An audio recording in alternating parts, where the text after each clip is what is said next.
of just normalcy, and then another case of irregularity and stuff. Because let's be honest, man. I think most people, especially when I hear you guys philosophizing and stuff, you tend to dramatize the past and be overly optimistic about the future, but also while also being super pessimistic about the present. Like, do you really think the average pleb was living an exciting life in the 1800s or 1600s? Or do you think that guy wasn't drunk out of his mind like 90% of the time to cope with the fact that he has a shitty life? I see perhaps where you're going with this, and I think that these things are happen at a different scales or different levels. I think we don't want political chaos every week, for example, right? But we do want chaos in terms of our regular life events. It's what people call exciting. It's what people call nice. It's what people the regular normies will tell you. Oh, I want to travel. I want to blah blah blah. Right? People don't want to be able to just predict stuff like they were in a box. Okay, and it is not something that I think is endemic in us. It's just the way the ecosystem is. It's the way things grow and develop, right? I say for the 10,000 times, and everyone is bored about it, about my analogies about working out your muscles and working things out. Otherwise, they atrophy, right?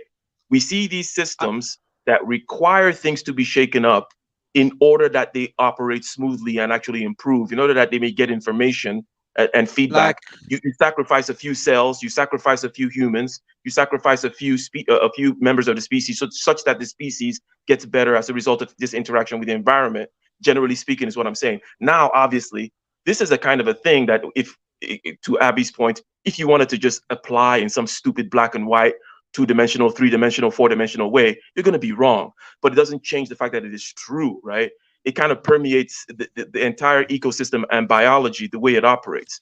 But then you have to then look at different scales and all these other different things. And there's probably like a whole library's worth of books and different charts you can draw, if I'm making sense, Abby. Yeah, I get what you mean. But my thing is, okay, you know the saying, there are decades where nothing happens, and there are weeks where a decade happens, right? So this idea of chaos and change that you talk about, I think it happens periodically amongst those plateaus where nothing happens. So this period of change and chaos will happen. And with that comes a new status quo that will then plateau for a certain amount of time. And then atrophy during this plateau will take place. Perfect. And that, yeah, And that's as why the that's why I system said decays, we'll have a big as this spike. hierarchy I'm decays, predicting then that there'll be in this another but period future, like of when we have this in this future, that's one of the things I was saying. I was like, we'll probably have these big spikes, intermittent, not so narrowly spaced or not so closely spaced in time, but you're going to have a massive spike, is what I predict, if you smooth things out too much. The I chaos spike is I going to be think huge.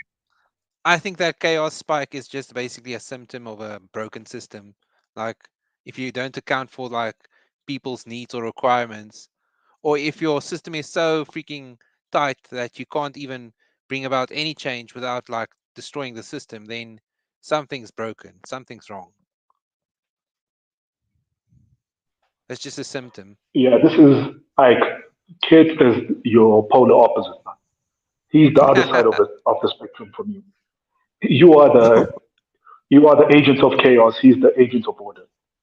I see you want your freaking your communist utopia. You with your red hat.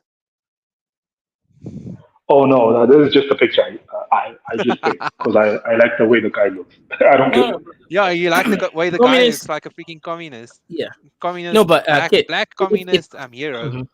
But Kit, if I'm honest, I think culture and society will most likely um, go towards a whole communism, socialism angle. We've seen it, right? The most successful economies right now, at least, insular economies are Scandinavian, and you look at the systems, the prison systems, the way they do things is just different from everywhere else, and it's moving Wait, towards. what the fuck does a prison That's the system have to that's do with the communism, bro? idealistic No, solution. That's the I'll explain. I'll idealistic explain. solution. Right? It's not just that.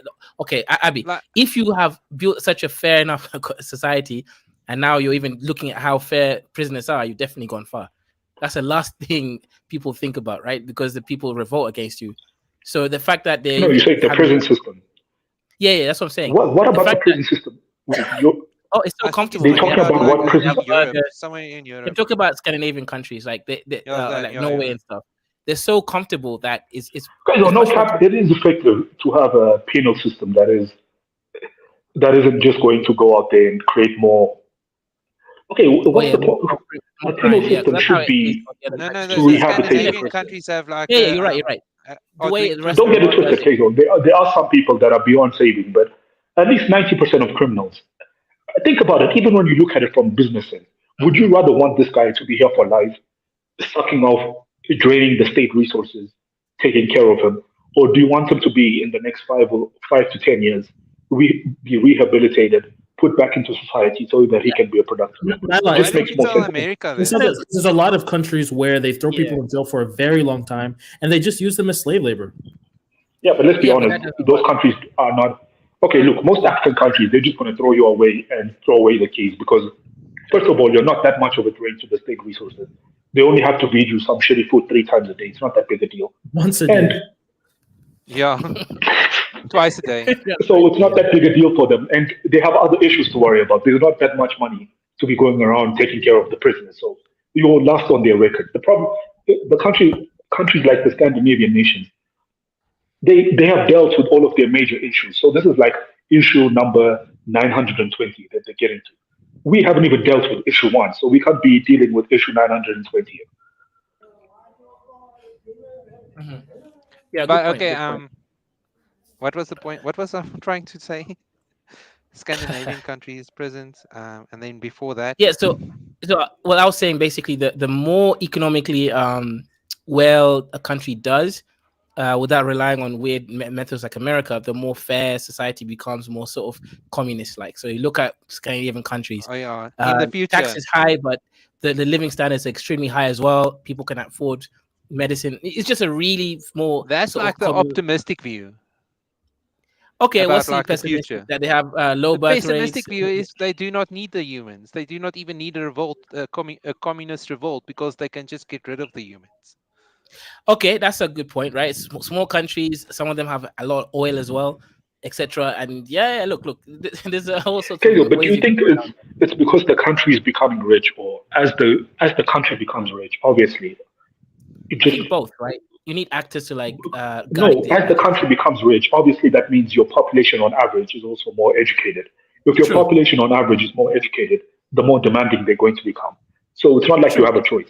Yeah. Think No, about but it. I mean, If you have yeah. Yeah, but like look you've got at like a country where that doesn't the exist. Where billionaires of look at today Saudi are more Arabia. powerful than in the past. Like that, you've got Okay, a so Abby, smaller pool yeah. of people that are more No, powerful than okay, Jason. Yeah, but just to use an example, you say that rich our country becomes. I can show you a country that is rich, but the population is not as educated because it's based on natural resources. Look at the Gulf states, or let's just look at Saudi Arabia. They don't really have demands for any socialism or anything. All the government has to do is just keep the extremists to harvest in check by letting them whip their wives or whatever the hell, whatever seventh century rulership that they want to impose or Sharia they want to impose, and then the government gets to do whatever they want because the population is not educated. They make their money completely on the natural resources and the oil. So there isn't any demand for like a more socialist or something policies in the country. Wait, doesn't the Gulf like give all their citizens thousands of dollars every month? Like all their citizens own A Ferraris, and couple it's just like thousand. No, the ones who have That's a couple Ferraris are thousand. that's a different money. Those are That's the a people different you money. see in the cities, bro. Yeah. The average citizen just gets like a couple thousand. Okay, isn't it funny? a Everyone couple thinks Saudi thousand. Arabia is Like like that's nothing. the two capital cities. Bro, go to the deserts in Saudi Arabia. There are people that still live like it's The the seventh Bedouins, century, yeah. like they're They're not nomads having and everything.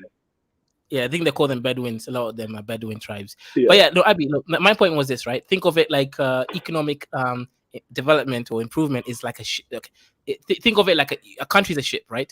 Economic development is like wind, right? So it's a ship that requires wind. Without a good rod or rudder, right, and an actual person to steer it, unfortunately, it might still go the wrong, towards the wrong direction. That's why African countries like Gabon, really high GDP per capita, but shit to show for it. So I think at least with the Norwegians, putting into the people, they're actually adding value to the human resource element. So the average citizen at least knows enough that they could You get my point, right? They're the ones controlling the rudder in Africa. Unfortunately, we get rich Okay, and so then just to give you an example, Norway discovered oil off their shore. yes, I think develop sometime their in the own. 1980s, early Yeah. 1980s or something. Uh-huh. The first year that they actually broke profit on their investment was, I think, 2001 or something. Think about that. So they had 20 years of investments into their Right. before they even reaped 1 year of profit into it. Was it 98 or 2000? Between that region, those 3 year Yeah. margins. Like that's a So very long term. I hear a lot of these long-term African thing. countries say, "Oh, we should do the Norway model." Bro, which one of these African countries can withstand 20 years of investment without any returns? And Are like they No, 60, getting any nothing. 60% returns now? VAT. Yeah. Are they getting any But returns like from what they're still, doing still, now? Yeah. but Right still now a lot they're of tax. But like they're getting a lot of all of, returns back. and it's owned by the people, not by by the state. It's like owned by every citizen of the country. The oil. So in the Okay, future, so let's what's be going to honest, man. happen? The Norway model can only work for Norway, which was already a developed nation before it discovered its natural resource. For most of these African countries, they need to go the Saudi Arabia route, nationalize it, and just make it a state-funded thing. Can they even pull that off? Give it to this. Like Can they stateize it or local governmentize it? I don't know. All I these think it would big. be easier than in Saudi Arabia. It's like, but you need like Yeah, the Saudis imperialists. also have a lot of. Okay, so you know what Aramco stands for, right? American, I forgot the full name, but Aramco, the Saudi oil company, Yeah. used to be half owned by the Americans. It's only recently that the Saudis bought the Americans out. Not recently, but I think in the 80s when oil prices had shot up during the 70s and so on. Right. Is Africa too So diverse to initially, approach to nationalize? initially, I think all of these African countries need to either partner with a bigger African country or an investor from outside, maybe China or something, 50-50 Mhm. split it, and then over time have a deal whereby you slowly and surely start taking over. So if you're 50-50 today, in a decade's time, you should be like 60-40, and then so on and so forth. Like a freaking loan. Yeah. Yep. No, Just that call that it a that loan. yeah. No, but as Abby said, right, in Africa, it's almost impossible for having a 20-year project that's kept maintained by the government across that whole time, and also a private company. 20 years is a long time before they can see any returns. They have to, again, the government has to work with them. So that's probably one of the reasons. Because imagine, like, let's say Somalia has I oil. think probably the only equivalent of that. Okay, it's probably not the only equivalent, but maybe an equivalent of that would probably be like Ethiopian Airlines, because that shit wasn't making any money for a long time as well. But that was like the pet project of Haile Selassie. So, and it was done under the emperor at the time. So really, no one had a say, and it was like Oh an yeah. ego project for him. So So you're that's the saying only way it would we probably need be done. more imperial families, more Well, yeah. monarchies. You It need. probably helps, bro. If I'm being honest, it's better than what we have now. If we're really being honest, I think if you have an imperial rulership that actually like makes it part of their ego, that at least attaches their ego to the welfare of their country. Because Haile Selassie just wanted an airline so that he can use it and that he can also invite like diplomats from the rest of the world to come to his country and so on. He didn't even. Of course, he knew like the business potential of it, but the reason he chose an airline is for the diplomatic sense, the diplomatic the diplomatic advantages that it gives him, and so on and so forth. Mhm. So he invested a lot of money into it, and that shit was losing a lot of money for the first 20 years because they had to build everything from ground down. They had to build the aviation schools, the aviation engineers, and all of these things from the ground up, just like what the Norway did with their own petrochemical companies and the whole oil industry there. So that takes like 20 years of just investments with losses only. And obviously that means you have to take funds away from other projects that the country could be doing into this project. So if you don't really have a strong leader that is unchallenged, where can that really happen? Think about it, Kezo. Can that happen in Kenya or any of these democratic countries in Africa? Because okay, let's say your South president Africa. says, "I'm going to do this," Your president says, "Let me do this. I'm going to do this project. We're going to invest in it for the next 20 years." At best, he's going to last for 10 years. What if if he doesn't win re-election, he's only going to last for 5 years. making a If he deal with wins a re-election, schizophrenic. yeah, if he wins an election, he's going to be there for 10 years. Only half the time that is required to build such a project. And the next guy who comes in, he might be corrupt and he's just going to loot the whole thing. So really, you can't have long-term projects like that under the system. And really, if you think about it, even the developed countries are struggling with this because if you look at why Like China has in Europe, they has wanted an infrastructure to advantage. change the term to like 8 years for a term Yeah, but look at instead of why 4. China has an advantage over America and stuff when it comes to construction and so on. It's not because China has more like technologies or anything. It's just they can put their minds to something for far longer because their political system is not changing every 5 to 10 years. And a new guy's not going to come in and say, "Oh, you know what? I'm going to increase the taxes." Then the next president says, "No, you know what? These taxes are too high. I'm going to decrease them, and then I'm going to just give away whatever." So economic plans keep They've changing got all the time. so, but maybe we should try to use the China model instead, like a bunch of families coming together to make decisions instead of just one family. A bunch of families would be better. So you want okay, so remember I said this once, where you gather all the oligarchs in Africa and you put them under one umbrella for continental wide projects that they can all have a share. I'm talking about like what per country, not per for the whole of Africa. I'm not sure how that would work, but like for a country where you're already like boxed into the same box, then it would work. If you like brought the bunch of families together, that then they decided the most powerful families got to be in charge, and they had to maintain order. I mean, you could probably do it regionally. I don't think you could do it as a country because how much can you even raise? In some countries, bro, let's be honest, Lesotho, you gather the rich people in Lesotho. How many are there? Like 10 of them? No, I'm not talking about richness. I'm not talking about power. I'm talking about power. Like how many The people can you power, move? we live in a How many capitalistic out? era, man. What No, does no. power mean these days? I'm talking about physical power, not like how much money you have.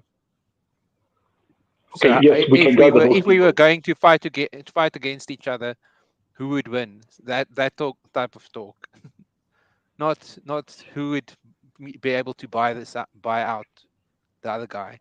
And Kid Astro, man, we have to live in the real world. Today, the powerful people are the capitalists. We don't live in the Yeah.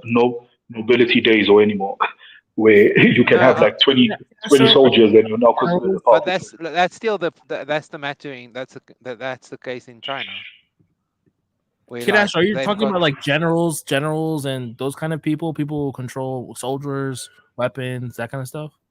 or like just influence over the population. Like a king, for example. Yeah, like Astro, that yeah, happened in or China. lords. That happened in China in the 40s, man. We don't even, that's almost close to 100 years ago now.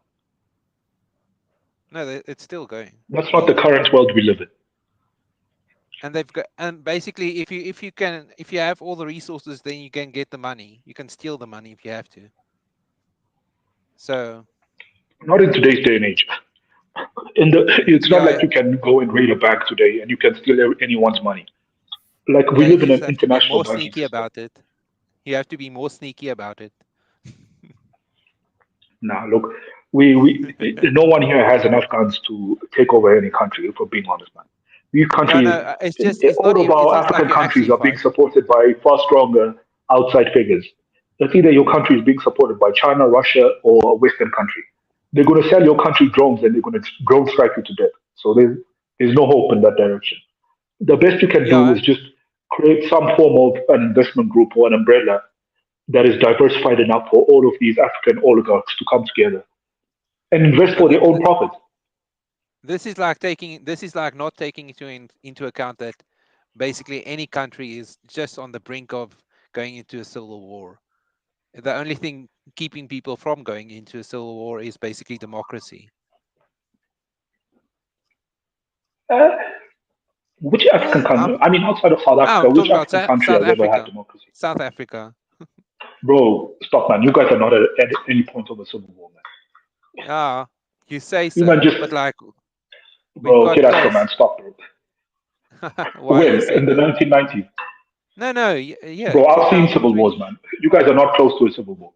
Yeah, we don't First hate of all, each South other more. Africa's no. First of all, South Africa's infrastructure is too well developed for any civil war to ever happen because the military can get to you anywhere, anytime.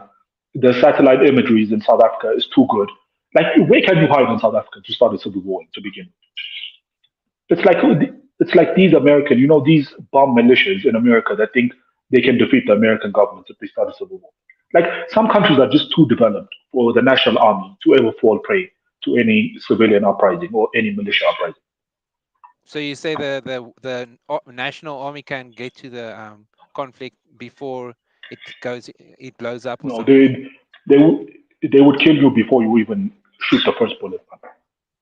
Yeah, I mean, just I do don't this. know. Just Google South African Air Force in South Africa right now, bro. You're This is much more like, impressed with our army than we are.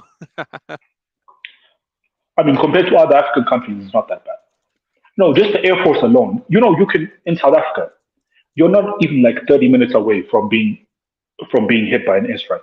If the army really wanted to hit you, If the army is well maintained, which it isn't.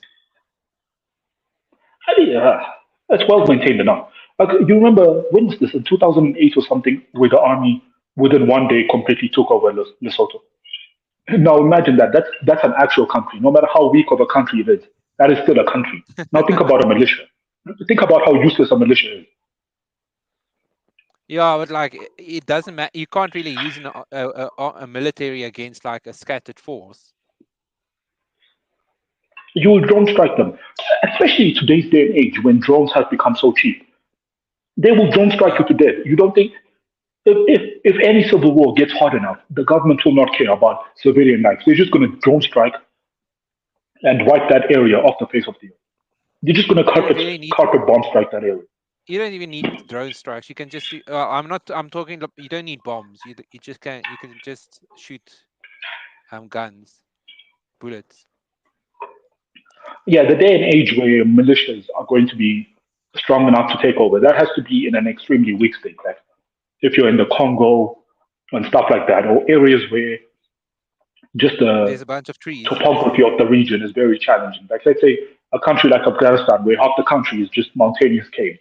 Yeah, that's going to be hard for you because these guys are going to be hiding in caves and ambushing you every other day. So unless you're going to clear every cave out, you can't really do it. Okay, Or so let's how say close a is the Congo rest of where half Africa of it is to a like jungle. civil war? Hmm? How close is the rest of Africa to civil war? Depends country on country. Is it like okay? Let's just say the most to the least. Well, just say the most and the least, except for South The Africa. Horn countries are probably close to a civil war. But outside of those, the Horn and the Sahel, outside of those, none, to be honest with you. Okay, so there's basically enough stability that people aren't killing each other each day. Hmm. Okay, so I then we think can you could get probably the say the most Horn, powerful families or most certain North, yeah. So the Horn, some certain North African countries, like let's say Egypt is probably a country where if the military wasn't being funded by America and sustained by America, that is a country that could fall under civil war. Libya has already fallen under civil war, so that's already another country that is.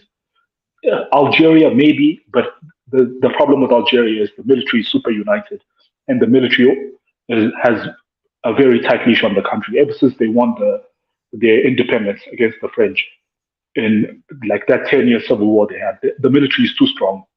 Morocco, maybe between Western Sahara. If you consider Western Sahara and Morocco, then I guess you could say Morocco is in a civil war. The Sahel, all of those countries are under threat of being a civil war, the Horn. But really, once you go from the Horn and the Sahel down, none of these, they talk like they're going to be in a civil war. Like you see when the Nigerians come here, they talk like they're going to be in a civil war. There's too much money to be made in Nigeria for anyone to go into civil war. Okay, but like how much do they hate each other? Or like how? Okay, let's not talk about how can they get along, or can we make them get along? Can we like make a bigger project than just one country? Can we get a united African project? Castro, you need to you need to stop listening to these Africans on this panel. They will make you think all of their countries is under civil war. The elites get along very well. It's just the dusties that come on this panel and act like they're about to cut each other's throats.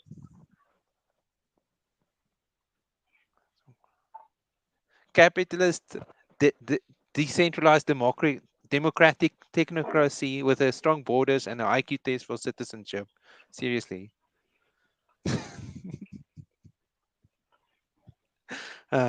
Um.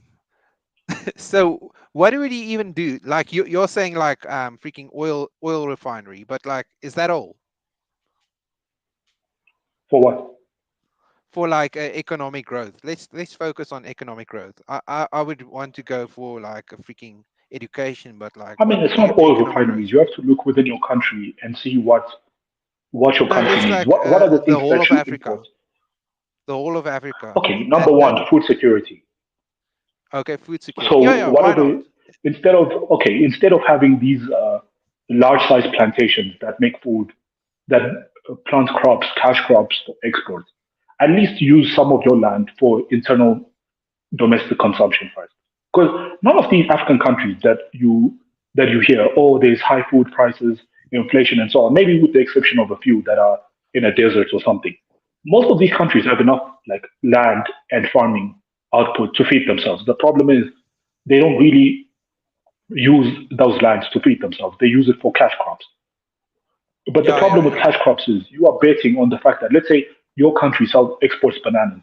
You are betting that the banana prices on the international market are going to remain stable enough for you to sell your bananas, and then with that money that you get, buy the wheat, the rice, and all the other foods that you need. So anytime So there's a basically, market fluctuation, so just imagine if bananas drop in price from $1 banana to 75 cents, your in total your input from your income cut in has been cut by 25%.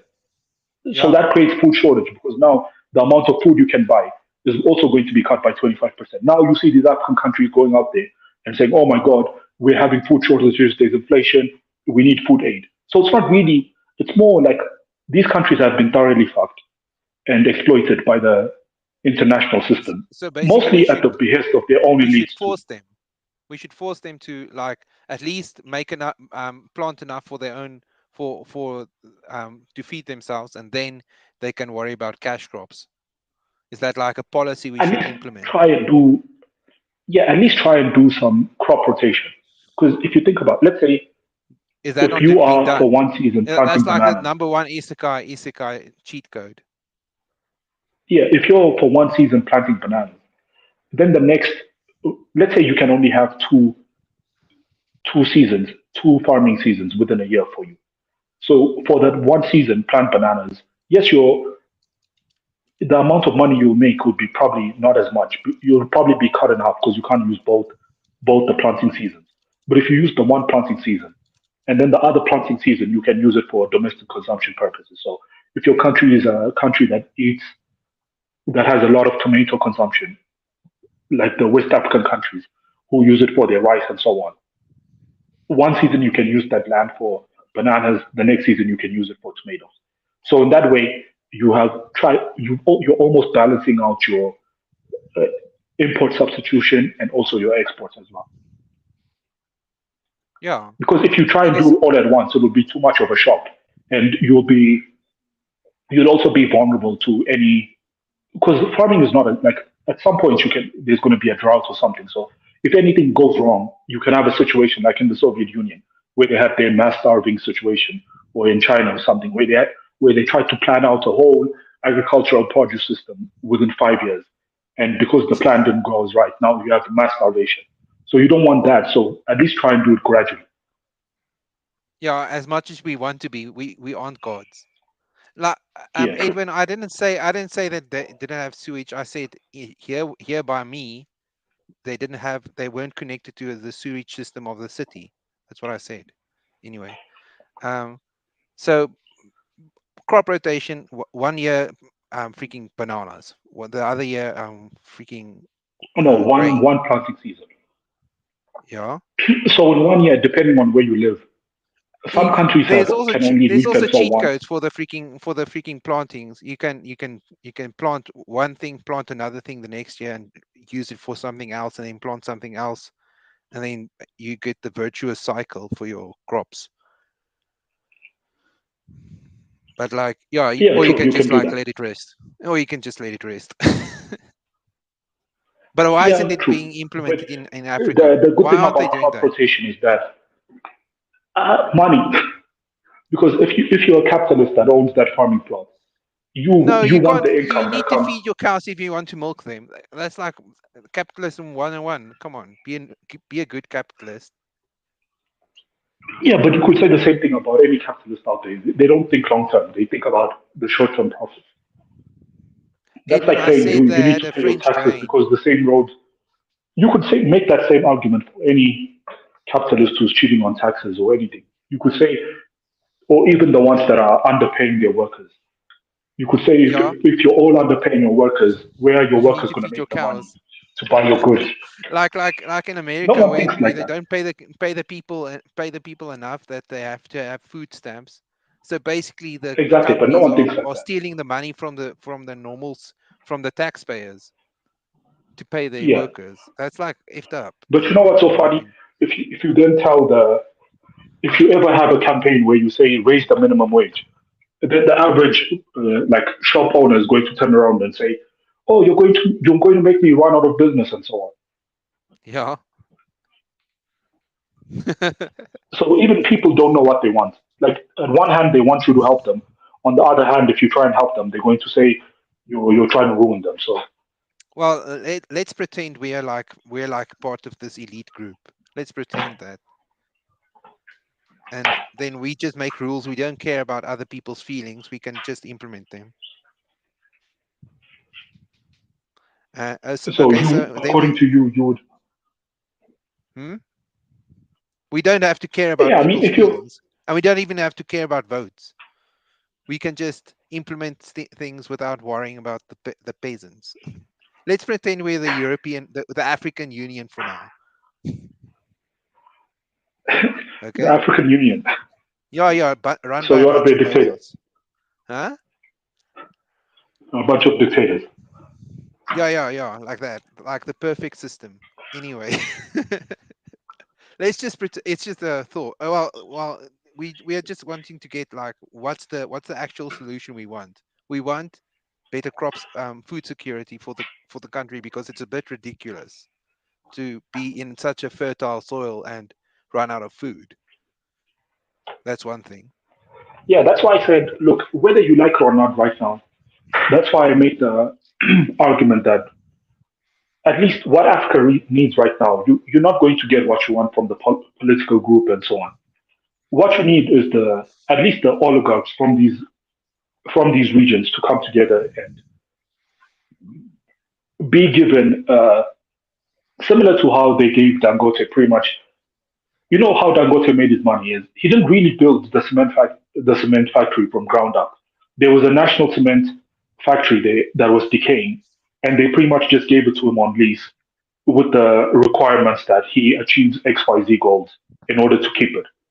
So Yeah, I that's think you need nice. to do something similar to that with the oligarchs that already have money on the line and So tell we them, need okay, to look, generate. we can give you these, yeah, we can lease you these land.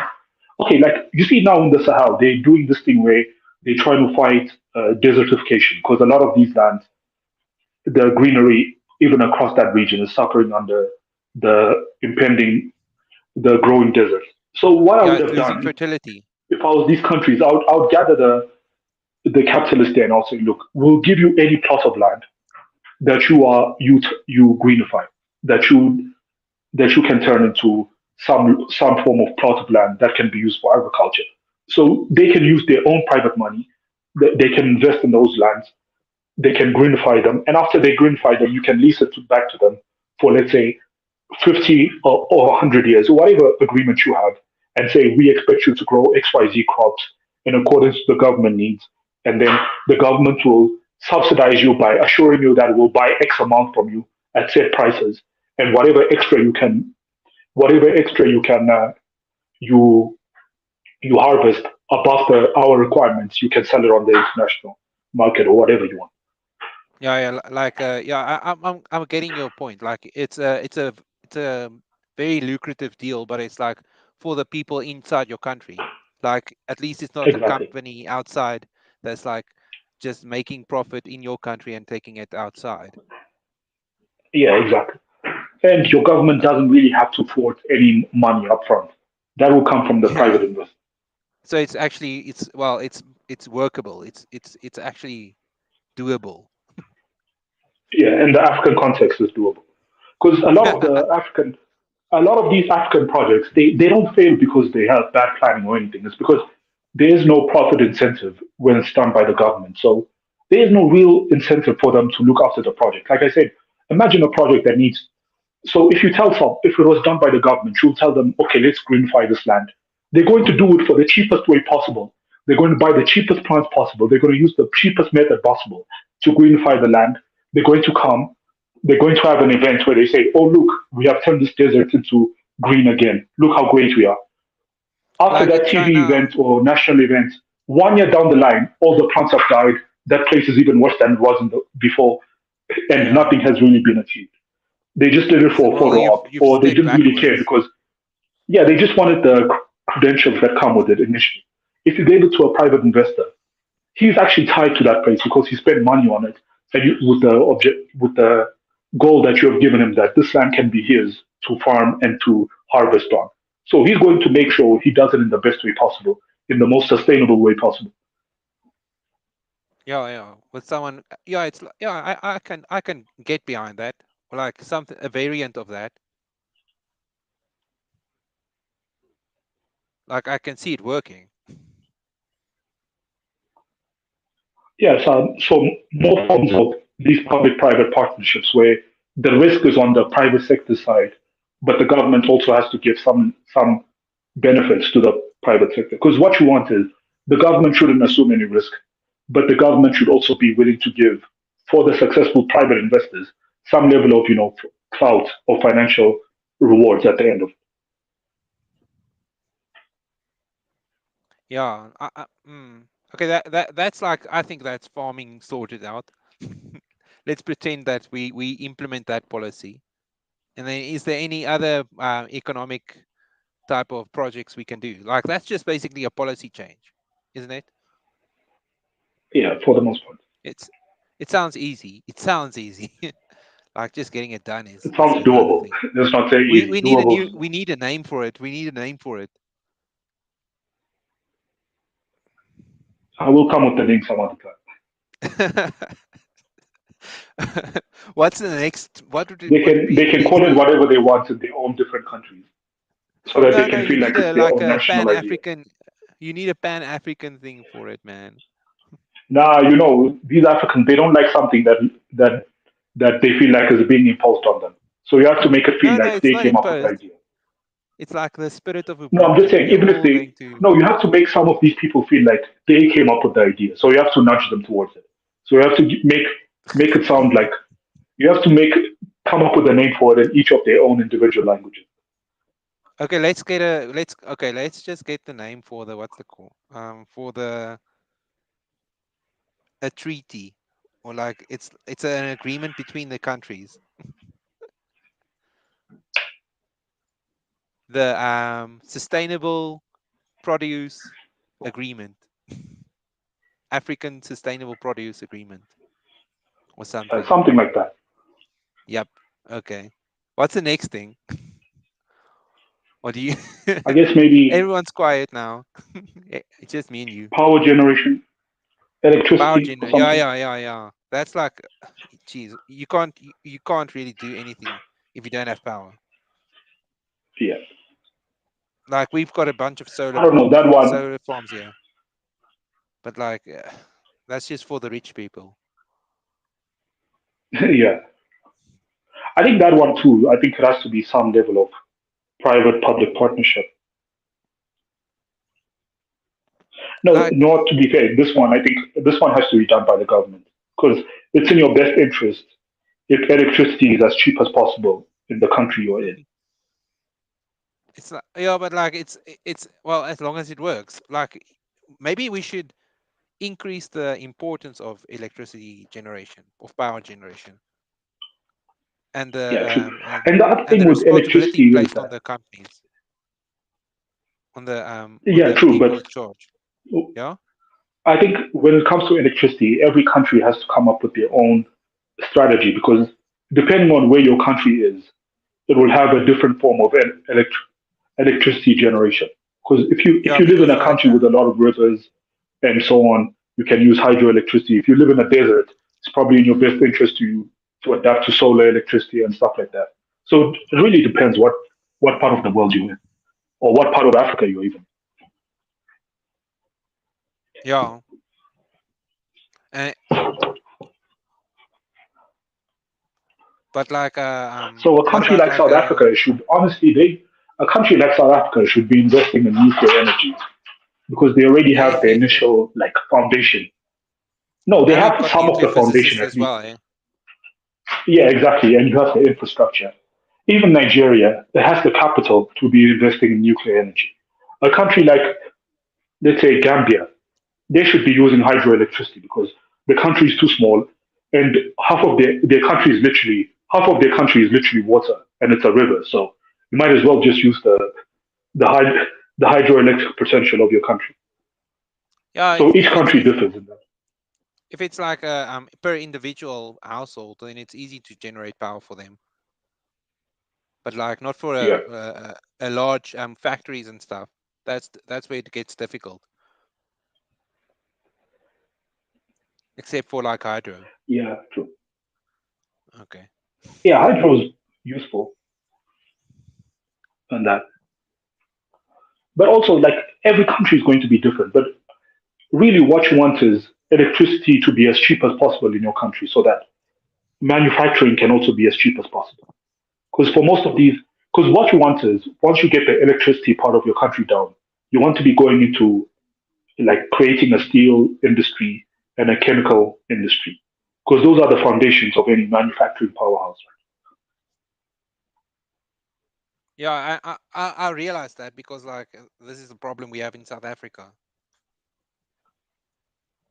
and it's not. It's I'm guessing it's because of the syndicates. I'm hoping that's the reason. Yep. Because like Yeah, that's why I'm if not it, sure. huh? Yeah, that's why even though I said farming should be done on a public-private partnership, I'm not sure electricity should be handled by the private sector because you're gonna have what happened with the Guptas and ESCOM happening all over again across the whole continent. Yeah, it's because like if someone if with farming with the farming your farming solution the it's like spread out and it's if one of them fails it's not a big problem, but like if the Yeah, with the exactly. electricity if like one of them fails it's a big problem. Like it's like they grab you by the balls. You've got the whole Yeah, it's pretty much. freaking And once you give your electrical power generation to, let's say, one or two capitalists, your country is pretty much captured by them, whether you like it or not. They have you by the yeah. balls. What are you going to do? Yeah, because like if the worst thing they can do is stop, and then you can't do anything anymore, and you can't make any more money. All of a sudden, you have bunch of problems that you didn't have before. Yeah, I think when it comes to power generation, it has to be fully government, but it has to be done in the same way the army is taken care of. How? So it has to be like some level of like competency in it.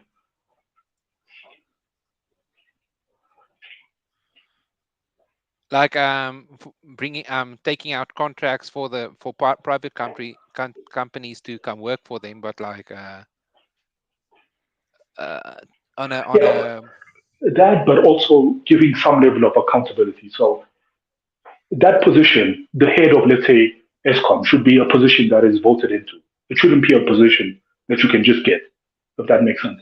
So you have to be qualified, and then you have to run on like some form of plan or method. And if you can't achieve it within the 3 or 4 years, then you have to be expelled.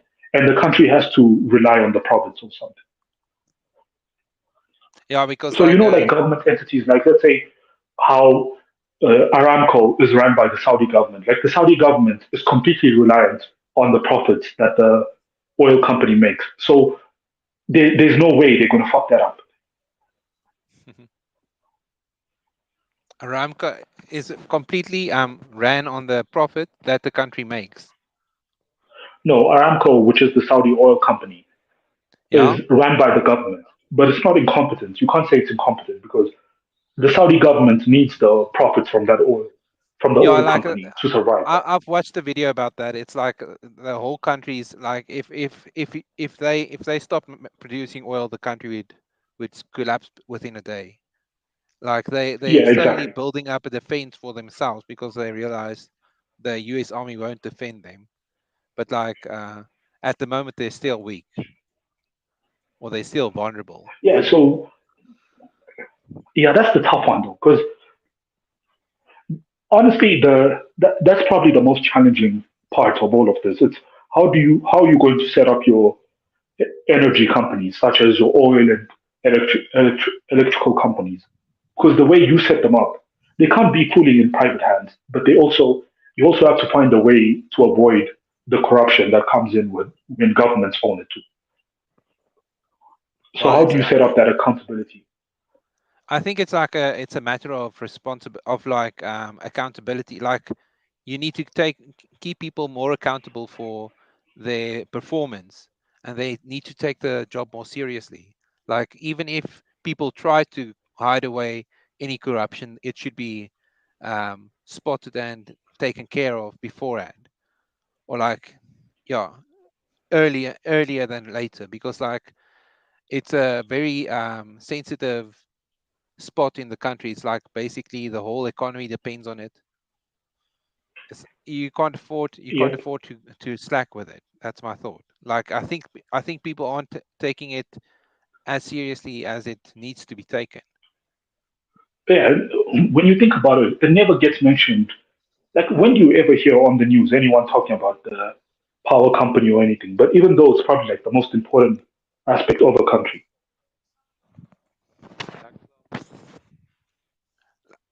We hear it here in South Africa, obviously, because like the power's out Nah, but I know what you everywhere. mean. Like, you hear it here in South But Africa like you because it's don't doing hear it so bad. about like America. America's had blackouts every now and then, but like even there you don't hear Yeah, I about mean, like that much. you hear it in South Africa because things have taken a downturn, a dramatic downturn. But Yeah. in even normal countries, like you don't really hear it, even though that's probably like the most important industry you have, because your electricity capability, your electricity production capabilities, not only have to be efficient, but they also have to be cheap enough for you to then go into industrialization. Because your first ventures into industrialization have to be creating a steel industry and creating a chemical industry, and those two are energy. They consume a lot of energy. So for you to even be competitive enough to industrialize in those regions, you need probably like the most efficient electrical grids, the most efficient electrical production out there, and you need to at least be producing double the electricity that of your population count, because the one that is the portion that is going to go to households is going to go to households, and then you need extra, which is double whatever your population is consuming, to then power the industries that you have. For us, it's like the industry and the household electricity is the same thing. Like Yeah, that's why there's a lot of power outage, because technically, if industries didn't exist, South Africa could provide electricity, but they don't want to cut into the manufacturing capabilities of they their want to have the some cake of and their eat it. industries. So they rather cut from the households. Yeah, but anyway, so electricity. Oh, flip, I don't know. It's like one of those things. You hope it will get better, but it won't get better. Likely won't get better. And like the best investment in Yeah, South man. Africa I mean, now the is freaking solar panel. Yeah, what do you want to say, well, Musanda? Hello. Solar panels and generators. I know a guy Yeah, that's the who best. he started working in some solar panel company in SA, and this was like in 2016 oh when no, no, before no, the electricity no, problem no. became major. They Street vendor. What's up, Musanda? that's a joke, bro. I Yeah. think you know Oh, what.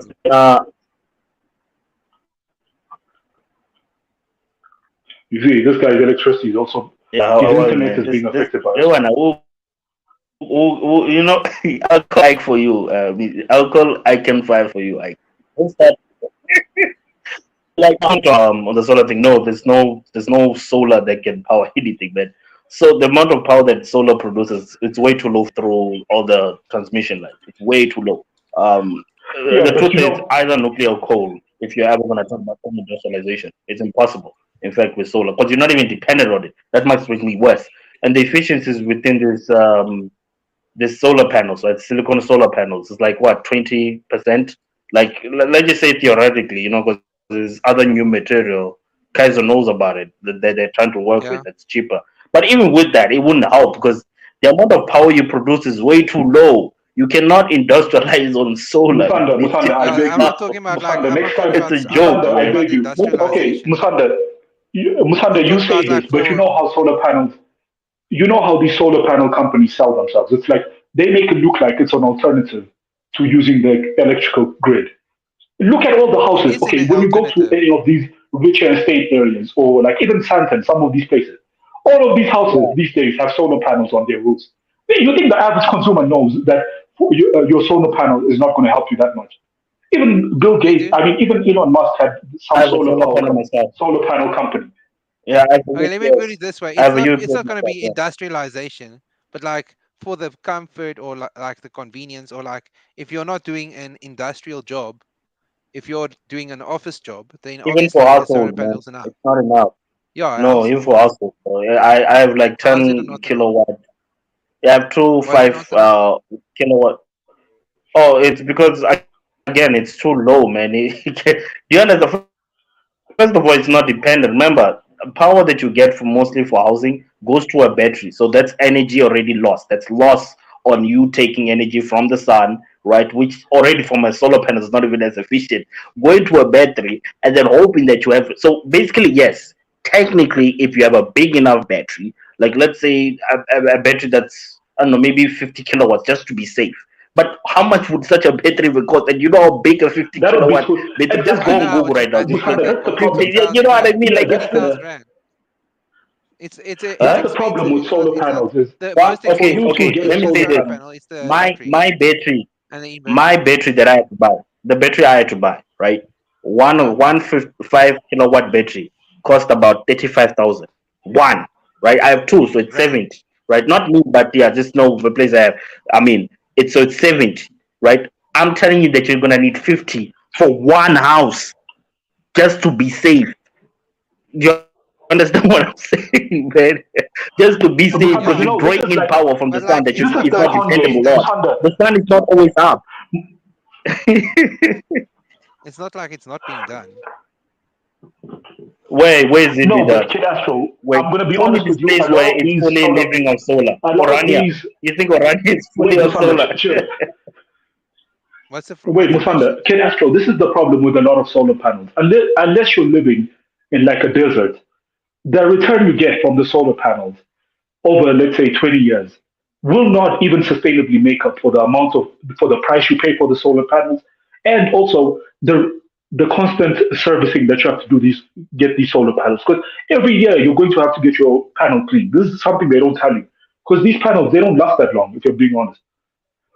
Like, you have to do this thing where I think they come and because these solar panels, they do crack over time, so they have to do some servicing that they have to do on it and so on. So when you actually guys, crunch guys. the No, numbers, but not you're not even getting that. that No, much not out of it. even that. Wait, Let's one even second. talk about One not second. even that. That's not Alexander. even the big problem. The problem is the battery will not last you Yeah. because remember, solar, unlike coal and all this other thing, it's not gonna always shine. So you're always gonna have to. It's like charging a phone and then you're using it. What Yo, happens Musanda, when the wait. charger does Yo, not keep Musanda, charging? I'm You know, assuming you live in the Sahara Desert for this one. Wait, one Okay, second. Musanda, I'm Musanda. assuming you live in the it's a desert scam, for man. this one. Yeah, wait, It's a hang scam. on. Sander has a point to it, right? Actually, in terms of Even in the price. desert, you want a 24-hour electricity. You Wait, know. one second, 1 second. In terms of price, actually, the solar tech itself is cheap, right? You only need like $800 to $1,000 for one individual family's solar energy. The issue is it's about the converters, sorry, the inverters, the batteries, and it's more or less the everything else, because what you're doing is you're building a so-called home power system. So it's actually all the other stuff that's expensive, not the actual solar stuff. It's the other stuff, the Keizo, inverters. Keizo, when I realized solar was bullshit is when the Europeans tried to build a solar plant in the Sahara Desert, and they realized even that wouldn't make economic sense. So if it can't make sense in No, the that's Sahara not going to Desert, make where on economic earth can it sense. make sense? Now, But if like, they Yeah, control yeah, Morocco, Abby, if they control Morocco, mostly it would be economically viable. But no, the fact also is, because of the distance. it's the inversion and of power from one source to the other, traveling it across multiple places. That's one of the issues, Yeah, right? after some distance, it's not going to be efficient enough because as a conductor, you do lose It's thrown power away. It's really along the thrown away. distances. It's dumped. They tried it in SA. okay, They tried it in SA. I'm thinking. It gets dumped. It's worthless.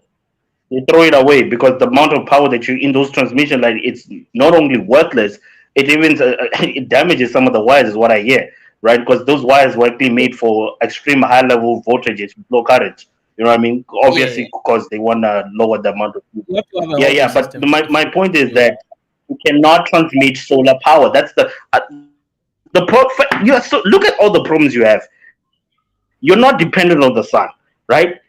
Even if you're trying to sustain a town, do you know how big the battery is? I just told you that to have one house, you're gonna need at least 50 kilowatts to supplement you not even having sun. Do you One man, your understand? people are low This is IQ. one house, bruh. They don't want to watch a video on future technology of It's a Africa. scam. What's going on, one man? Look, come Hang on, on, man. one man. Like, here's my question, right? Do you think the people that built Ascom, right? What's it, Hendrik van whatever the guy is? Do you think he was stupid for using coal? Do you think all these the Rockefellers, all these guys all over the world, were there to use this industrial mechanism to build the industrial, to industrialize and whatever was stupid? Do you think they didn't know what they're doing? Like that's the problem I have. It's like we have modern day people that actually think they're smarter than the people that actually started it, right? And maybe it's a scam by the West to ensure that like What's the Africa never question? industrialize. You can What's the never question? industrialize or sustain it. Do I think You can never sustain yourself with solar.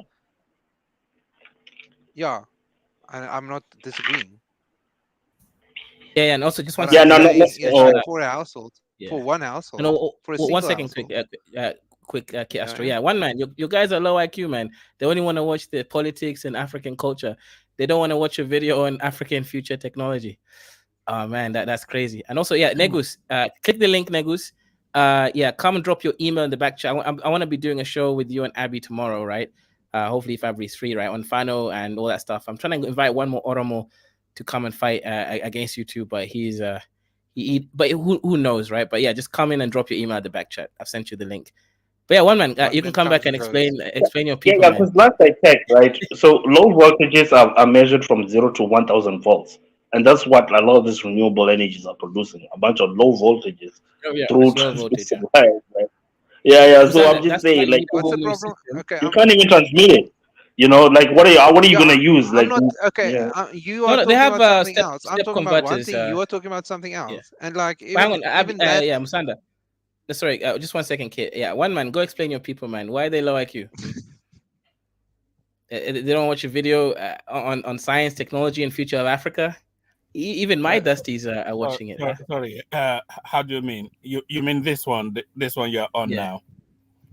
Well, I don't know. They're too busy. I had to get away from there. Just never mind. We're running 2 streams. That's why. I So couldn't. they rather watch. I couldn't bear listening to Niger anymore.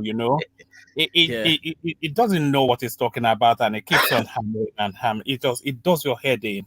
So I just had to escape that place. So it's just infuriating. It just hammers on. Doesn't know anything about anything. But no, yes, of course. They're all on the other stream. Yeah, on the shoot at Cameroon and Rwanda, cool, Nigeria. Oh yeah, never mind. Yeah, that explains. No, I think they've been on there anyway. So you just started this one, so I'm not quite sure. Yeah, so Dr. K is being double dipping, eh? Yeah, of course, man. I'm making the Niger work for free for me, so I get my $2 on. Man, I was on Clubhouse. And I was with this a lot of this, let me just say, white Christians, right, on Clubhouse, right. So they came with this theory they were having about Germany, right. The topic was about electricity, and they were like, well, you guys come here and say America's owned by white people, America's owned by the J people, the people with hats, as you say. I'm like, nah, man, because then I made my example of like Russia, Ukraine, and the people with Mhm. hats there, and like, why are they like, yeah. So I made that example. They're like, yes, but they're like, look at what's happening in Germany. Germany has gained lately the Holocaust revenge. They literally make them clap hands for literally shutting down all their nuclear Oh yeah, reactors. true. They made Yeah. them clap hands for that, like literally, and telling them that, oh, clap hands because now you're using Germany is so renewable and cucked right whatnot. now. And no, but And think about go ahead. nuclear. No, but think about nuclear. Nuclear is literally something that makes you so self-dependent. Almost nothing Yeah, can yeah, beat you. true. Like, it's literally one of the cleanest energy methods you can ever use. And they were told to clap hands for saying we shut them all down. To a point that they can find they shooting off their coal station, but the nuclear was actually a lot cleaner.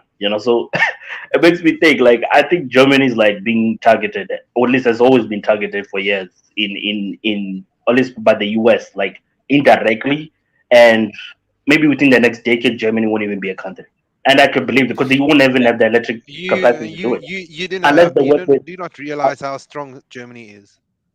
Germany is Yeah, very it's a strong. powerhouse. No, but It's an it's not economical about the powerhouse for strength. It's Europe, how man. would they do it? No, okay, so here's the scenario. You are come on, bro. They literally destroyed the North Stream, but let's even go out of that. You cannot industrialize without having a stable power utility. Things like nuclear, those things are so important when you're actually trying to double your production. Even the So they thought shut down their of nuclear switching power them off, station and they're it's still just strong. suicide. No, no, They No, they're not. one second. Okay. Musanda is making a good point here about industrialization, right? Unless you have some, okay, for example, right now, what's going on in ESCOM, right? They signed some stupid deals with European Union that they have to reduce carbon emissions. They can't even burn enough coal to keep the power stations up, so they have to shut down so much. I don't think we care about that. It's not because Right. of I guess that. my point here is, uh, nuclear provides everything. It's clean, and also it gives you more or less unlimited energy, especially if your country is like Namibia. South Africa is right next to Namibia. You guys can get cheap as uranium. So nuclear is great actually for certain countries. Actually, Yeah. for most of the continent, actually, when I looked into it, like majority Mhm. of the continent actually has uranium, and then the other parts of the country that don't have it, they have hydro. Like, I mean, for me Mhm. personally, like I like Uganda, right? I go to Uganda on Right. a routine basis. Dude, the amount of hydropower, the electricity you can reduce on that thing is like, I feel like, well, I don't know, Crazy, but right? it's stupid. I forgot the exact amount, but they got enough energy they could sell to Tanzania and was to Ethiopia and Kenya. Mhm. Yeah, So like the electricity is powerful. It's high voltage. yeah, and that thing stays No, running all no. year. What's wrong? My What's my wrong, point Musanga? is no. My point was that it is gonna be over because the thing is, what we're doing right now is like literally trying to debate for science, right? Science at the end of the day does not give a fuck about whose topic, who feels what, and whatnot. What we have to look into True. is you don't have a powerful, self-sustainable utility that you can use to mass manufacture your production. Fine, you could say they export a lot of their production to countries all over the world. That's true. But that region alone, so corporates might survive the downfall of Germany. I'll give you that, right? Plus, the funders and the hedge funds and whatever. But Germany itself, I just do not see it survive in the next 10 years. I just do not see it. It's even like it's even like how do I say No, this? They Germany, might even Musanda, become Germany's gonna have to do a deal with France because Germany's being cut so bad by NATO no. and They're gonna have everything. to do a deal with I don't really Russia. understand. Russia is the only No, Rosatom. no, Russia's Listen, too much, Rosatom Musanda. is the only Russia's too much. nuclear. Too many people are talking It's, at No, no, once. but Like, Rosatom is basically the only. Remember, Kaizo. Musanda's always clipping. Rosatom is the only. Rosatom is the only company, or at least nuclear power company, that really supply you with full house on everything you need. Just Yeah. because I'll guarantee you this: did France fully build its nuclear power? I didn't even know this until like last year. That a lot of these power utilities they're not really built by one company. most companies, especially in the US, it's like they play a subset. So they'll play like, I'll build this component, I'll build this component, build this component. Rosatom is the only company in the world, the only one, right? Because of how expensive it is also, that really offers full house of manufacturing from the ground to the top and even supply of the uranium pellets. They're the only company. That's why Turkey is using them. Right, so really, the only option they have, if they really thought about it, because even if they use US-based companies, they're gonna have to work with multitude of companies. They're gonna even give them in debt, and it's the fact that nuclear power stations, even to remember, they shut them down, so the components they even took out from the original ones, it's probably gonna take them even longer. And clearly, the US does not want them to switch on their nuclear power because they're cooked. That's what I meant, Mr. Kidd. The US does not want them to even reactivate the nuclear power they have. If only maybe America gets bombed or something, but I don't see it ever happening because they're very strict on that. I don't see And they said America's nothing about stability in the North future. Korea, you know? The U.S. doesn't I want mean- anybody to have. I mean, the U.S. doesn't want anybody to have nuclear because it's like when you already have nuclear power, it's just not. It's just really one step to go into a nuclear bomb at that point. And at that point, you can't really attack nobody with that. It's not the same. It's not the same with So uranium. it's not, you have to enrich it, but yeah, you know, so let me respond to plutonium and uranium is two different things. Yeah, but once you kind of learn the capabilities of one, it can't be that hard to switch it over. It No, literally it's can't difficult. It's very difficult. You have to enrich the plutonium, then you have to freaking turn it into a sphere and not get yourself blown up in the process. But kid, you agree that once you have nuclear tech, it's much easier to shift into weapon tech than if you have nothing, right? At least you agree with that. What's the like? Do you okay to It's safely easier place to a move from nuclear power. No, we asking you a question. Once you have nuclear tech, can you not make weapons? Once you are not advanced enough to make a nuclear power station, then you are advanced enough to start making a freaking orbital missile. Yeah, probably. Yeah, that was but like then it's still an investment. And it takes time. Yeah, we understand that, but I mean, that's cutting hairs, bro. That's like cutting hairs unnecessarily. You know what I mean? Like South Africa had the freaking nuclear weapons had not anymore. Project. Yeah, they had one. Yeah, then but you guys closed came off. and said, "Hey, you see this? Stop." Yeah, who the fuck give up their nuclear tech? I know why they gave up their nuclear tech. I'm gonna stop lying. I know why they gave it. Yeah, but it was apartheid government. Yeah, the apartheid government had to make a deal with with America and stuff and give it away before launching back to the ANC and stuff. But yeah, so I got a question for you, Zulu, right? Because obviously you've been to Uganda a couple of times. How come you didn't come down Kenya side? Were you like near the border in Busia or not really? I wasn't near the border. Sorry, but I went directly into Tanzania. So that's where I kind of went. So I went Uganda, Tanzania. Yeah. I heard about going into Kenya, but I didn't necessarily have all the funds to be traveling all around the world. If you're down in Kenya, let me know. I met Brandon down here. It was good time and everything. So you should come down. Oh, really? Because I got another venture I'm coming out there necessarily.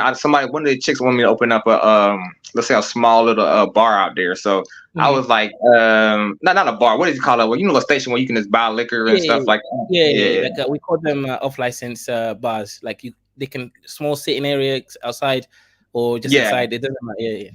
Nice. Yeah. Now, that's good money, by the way. In East Africa, where it's such alcoholics, right? Even right now. So you're definitely gonna make money. That's guaranteed.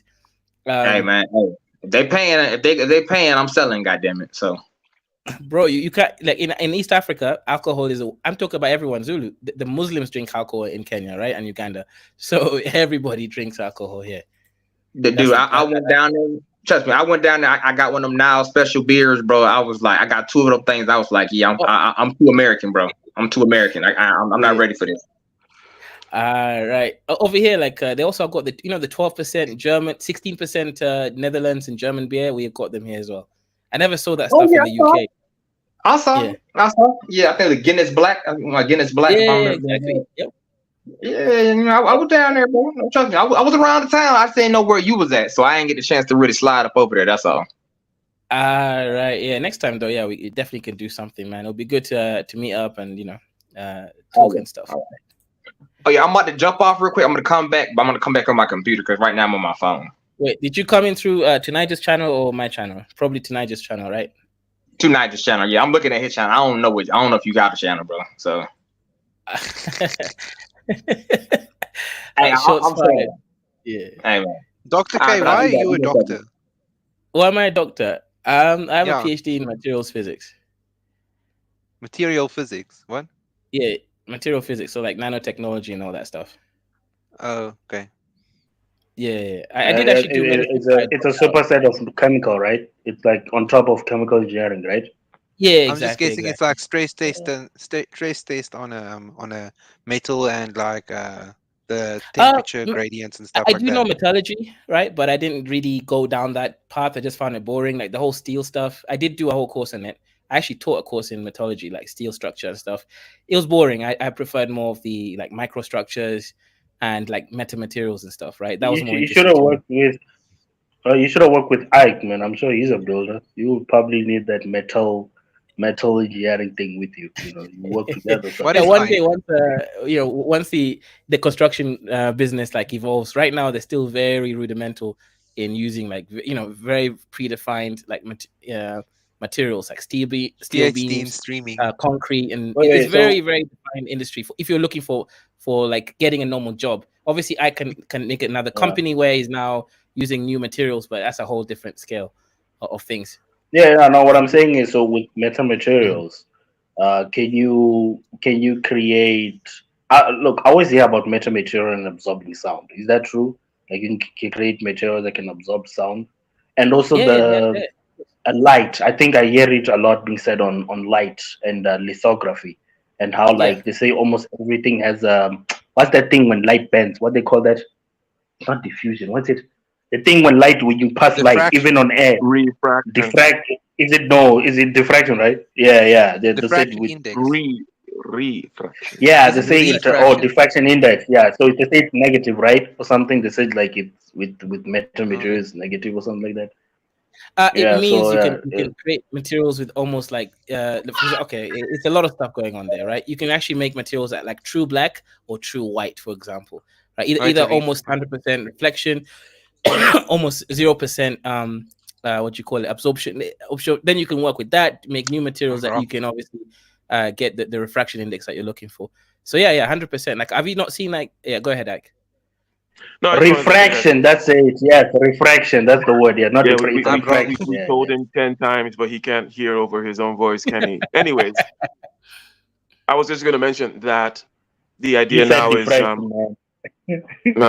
whatever. Let him speak. Let him speak. So This guy's PhD. construction, generally speaking, Kaizo is right? It's not that it's backwards. It's an economic question. The idea now is to change construction into manufacturing, right? That's the difference. Like you can make anything, but construction, the way it is right now, is just cost prohibitive to act as though it was manufacturing. You don't go manufacture a building, you build a building on site, and it's just easier to get a concrete truck and some rebar, blah, blah, blah. If you want to make it like it was a manufacturing process, which would mean that you would need a controlled environment, blah, blah, blah, it's just going to be cost prohibitive. I'm talking about money. I've seen these new Lego buildings. They're doing well in Kenya right now. Yeah, so that is the idea. We're moving towards modularity, where a lot of stuff is done off-site, and then ships, for example, are kind of like modular, where they do that, right? Where it's more like a manufacturing thing, but it just hasn't. The economics doesn't make sense yet for it to be like general construction to be that way. That's all. You talking about it in Kenya? Because we have those model blocks in the US. I think I don't know what they're calling them now, but like we have those in the US though. Prefabs. In 80 years, it's probably going to be more like 80% prefabrication. In other words, stuff that is built on site and then assembled on site, right? Where it's more of a manufacturing process.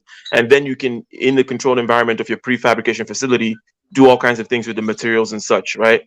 But right now, it just still costs less. And we know that the economics, especially when it comes to building, which is a massive undertaking, very capital intensive. So the economics is going to drive a lot of the decisions, right? But if some private individual wants to manufacture some crazy building for your purposes or whatever, then yeah, you can do that, right? And we have this modular things happening in certain locations, and people are trying to market the idea of doing this stuff. But I think it's 80 years, as I said, about 80 years, it'll completely change. My only Are thing you about guys are you talking about glorified cuckoos? Is that, is that what you guys are talking about? Glorified tin houses or something? Is that what you guys talking about? I mean, like they basically like kind of like blocks from what I've seen. Like I've seen two sets. They have the ones where you basically like just unfold the house, and the house basically unfolds. And then I've seen the ones with blocks, right? And I'm like, the only problem is the house are not big enough. I don't know how that will handle getting structured, depending on what kind of climate you live in. So it's kind of like up and down. Because if you live in a perfect environment, then yeah. But if you don't live like a place that get like a lot of hurricanes or what is it called, like earthquakes, then I don't know how that. There you go, sir. That's the other thing about this construction stuff is like, even let's say in California, which is an earthquake zone, the difference between being X close to a certain distance from the fault versus not, the type of rock and the type of soil is around is going to really affect the kind of acceleration that you experience, right? So it's just also kind of particular, such that it's not practical for you to just unfold a box and have it meet code. And the code is there for a reason, because there's an actual acceleration that thing has to resist. And then also, yes, when it comes to wind and snow and all these other things, just vary a lot from environment to environment. Yemen has proposed building a So, $20 billion wait, bridge called so the Bridge in of America, Horns obviously, a lot of your across houses the are sea. like made The of wood, project right? would be 28.5 Yeah, most of them made kilometers out of wood, long, but I'm with trying to listen to pillars this real quick. descending up to 300 meters below sea level, and called the Bridge of Horns. Yemen has proposed building a $20 billion bridge called the Bridge of Horns across the Red Sea. The project would be 28.5 Can you kilometers guys hear long, me? with pillars descending up to 300 meters below sea level and rising up to Crazy, can you hear 400 me, man? meters, allowing ships to Yeah, pass we can hear by. you. We With just 6 listening. lanes of traffic and 4 rail lines, an expected 100,000 cars and 50,000 rail passengers would cross the bridge Musana has been daily. saying. The bridge would help create a twin city in between Djibouti and Yemen named Al Noor. Oh yeah. That's gonna be a problem, bro. Like, god damn it, man. All right. It's nice that product would. Do you want more Arabs coming to Africa though? I mean, just No, I don't think. I think you should see behind the project and how much wealth it will bring. It will connect I know. continents. Oh, I know. But I'm looking at it on. I Well, look at it. what do you mean? You're gonna bring Arabs to Africa? Uh-oh. Andre, Yeah. the crypto Arab, defending his Zaddy. Oh, oh god. No. I'm an Arab myself, you know. All right, I'm looking at it like this simply. Okay, all right. I don't know if you know what the Saudi government's already doing in Africa already. I mean, hell, like I'm just not going. I'm not going to go into that. Right, that's a whole nother topic. But would it bring wealth into the country? Depends on what countries you're talking about. Djibouti is already like a carved out state anyway. If you want to be God honest about that. No, So, I don't care about race. I just care about more connectability from different nations. If you actually see, Ethiopia is not really connected to Somalia at all. Same for Kenya. If no. countries are connected more, it will bring economic benefit from local people. And if people come to different countries, it's just fine, man. I don't think you should see problem with that. I think you should see the money. That's where the money is gonna come from. Don't care about dusty stuff. Just care about making money. You know, it will make your country wealthier. Yeah, I trust me. I understand the money. Trust me, but I think you misunderstand. The world is always controlled by who has the money, bro. Like, I mean, I don't have you not seen European nations? I mean, like trust me, there's plenty of people there, but who controls the money is the one Yeah, who but rules. is the Arab building it? Like, Yeah. it's not an African building this project. Exactly, that's what I'm saying. So why would they be building a project into that area unless it's going to be heavily beneficial for them? I mean, from my understanding, they already just took an island somewhere off the coast of Yemen. From my understanding, I can't remember the name of the island. You're talking about Socotra, yeah, but those people are they're their own island people. I don't think they have more connection to Yemen and the Horn of Africa, but they are part of the Horn of Africa. But right now, they've been taken over by the Emirates. They're ruling now because they give the locals money and wealth, and they basically control it with their military. Yeah, yeah. That's what I'm saying, dude. Like, I don't know if you want a direct highway that leads from Saudi Arabia to that, because I'm looking at it two ways. Because the first way is okay, financially, that's the benefit for like the nation that's connected to it, Djibouti, right? Djibouti, but Yeah, but Djibouti isn't is really Djibouti near. basically carved out? From my understanding, right? Like every country in the world got a base in Djibouti, so that country is basically getting just rocked, from my understanding. They do it for the money. I don't think they care about sovereignty. They know that it's not gonna mess with their sovereignty, and they're gonna be more stable if they have a military from every powerful country. Okay, I watch you want to ask the group. What did anybody think about that? Then, I mean, having every nations having a base, and that was a military base in your country. Like, I don't think that's a good thing. It shows that you're actually not sovereign nation if you're gonna have every superpower hosted in your country. so that's what I'm saying. I mean, like for me, I already, that's what I'm saying. Like, if every superpower in the world got it's kind of like I ain't gonna go that route, but if every nation got a stake in your country, that means your country is not really your country. Then that's what I'm saying. It's a carved out state. That's what I'm saying. So who is that truly going to be benefiting? The hosting of militaries makes them more by fishing their resources in their land. Having foreigners, foreign military bases is actually making them a lot of money. I think if you combine all of them, it makes them $2 billion per year, 1 billion maybe. I don't know exact, but it's a lot of money that making this. It's like you're adding a lot of money to your economy because you're renting out these bases to these nations. Yeah, but they really need money. I don't think they care about foreign nations. It's like, yeah, I'm gonna give you this paper, and you have to leave in 2030. That's what it is. It's not actually giving the land. These people are renting the land, these military bases. I don't know, bro. Like from my understanding, when this is from my own study of policies, right? When most countries do military bases, it's simply as they say like this: that land is now their land for Yeah. long as that contract is on. And if you try to do anything like remove them before that contract is over or anything like that, that's an act of war, and they will just. No. That's America. That's America, brother. If you look at Cuba, they have military base, and they don't even pay for it because they they basically control it because they have a strong military, and no one can mess with them. You can remove a American military base. It's the hardest thing to remove.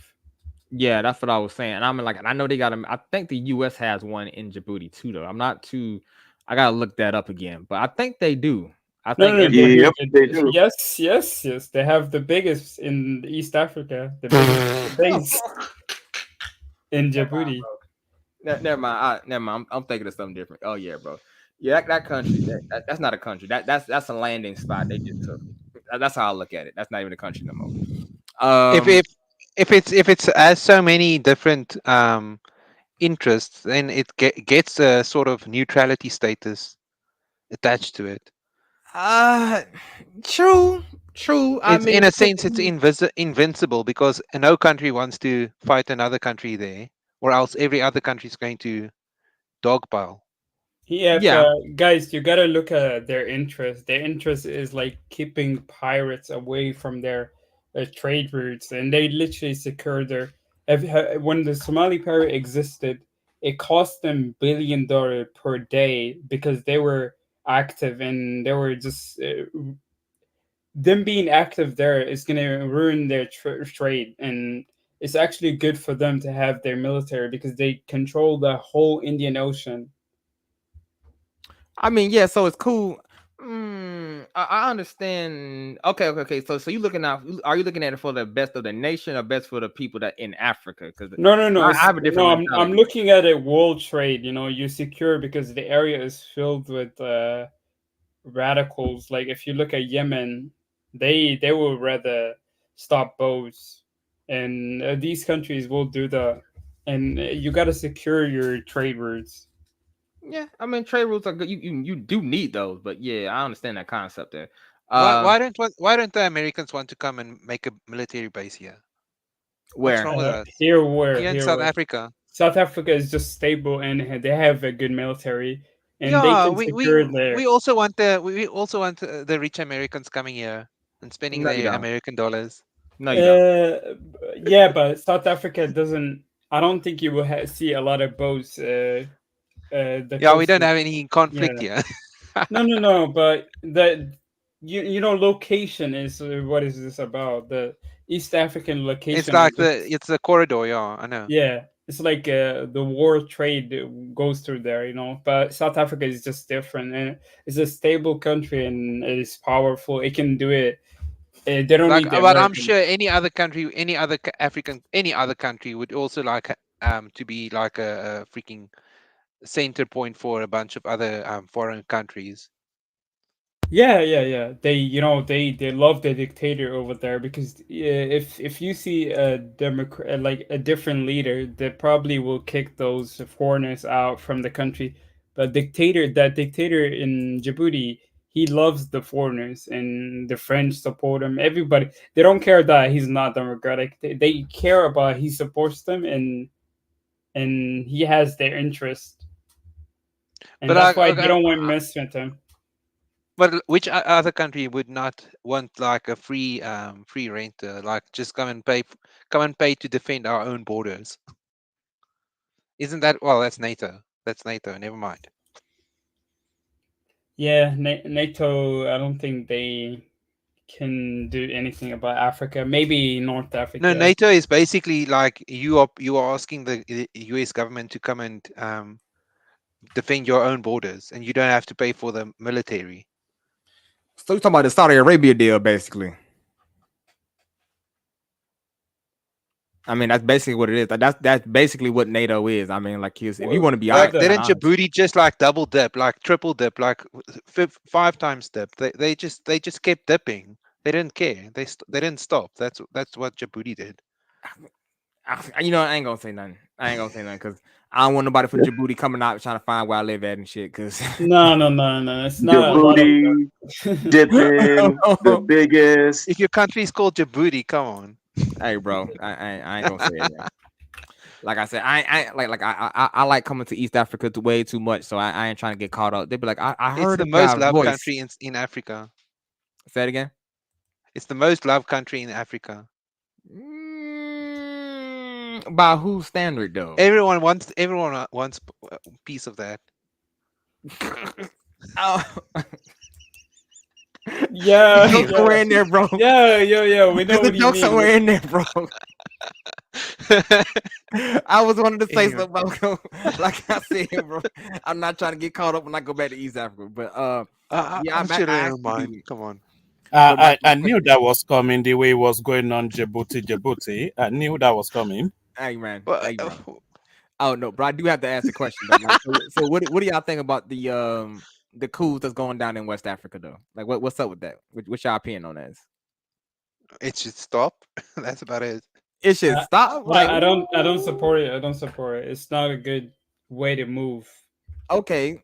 So what? I mean, so you pro democracy? Not so you pro coup? Well, coup in West Africa. Sorry, maybe I'm like thinking about the wrong conflict. No, I think people should lead their own destiny. By having a coup, you can't lead your destiny. You understand what I mean?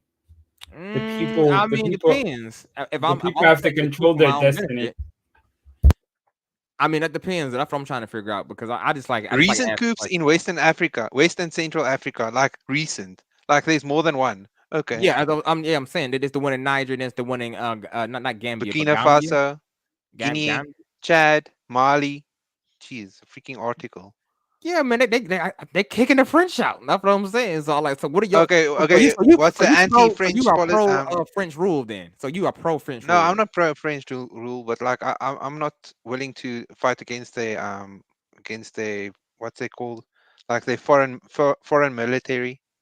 Oh, so you pro French rule. All right. So Andy, I'm not pro French rule. I'm just like you're you should pro. be if you're gonna fight against someone, then you should win. That's my thought.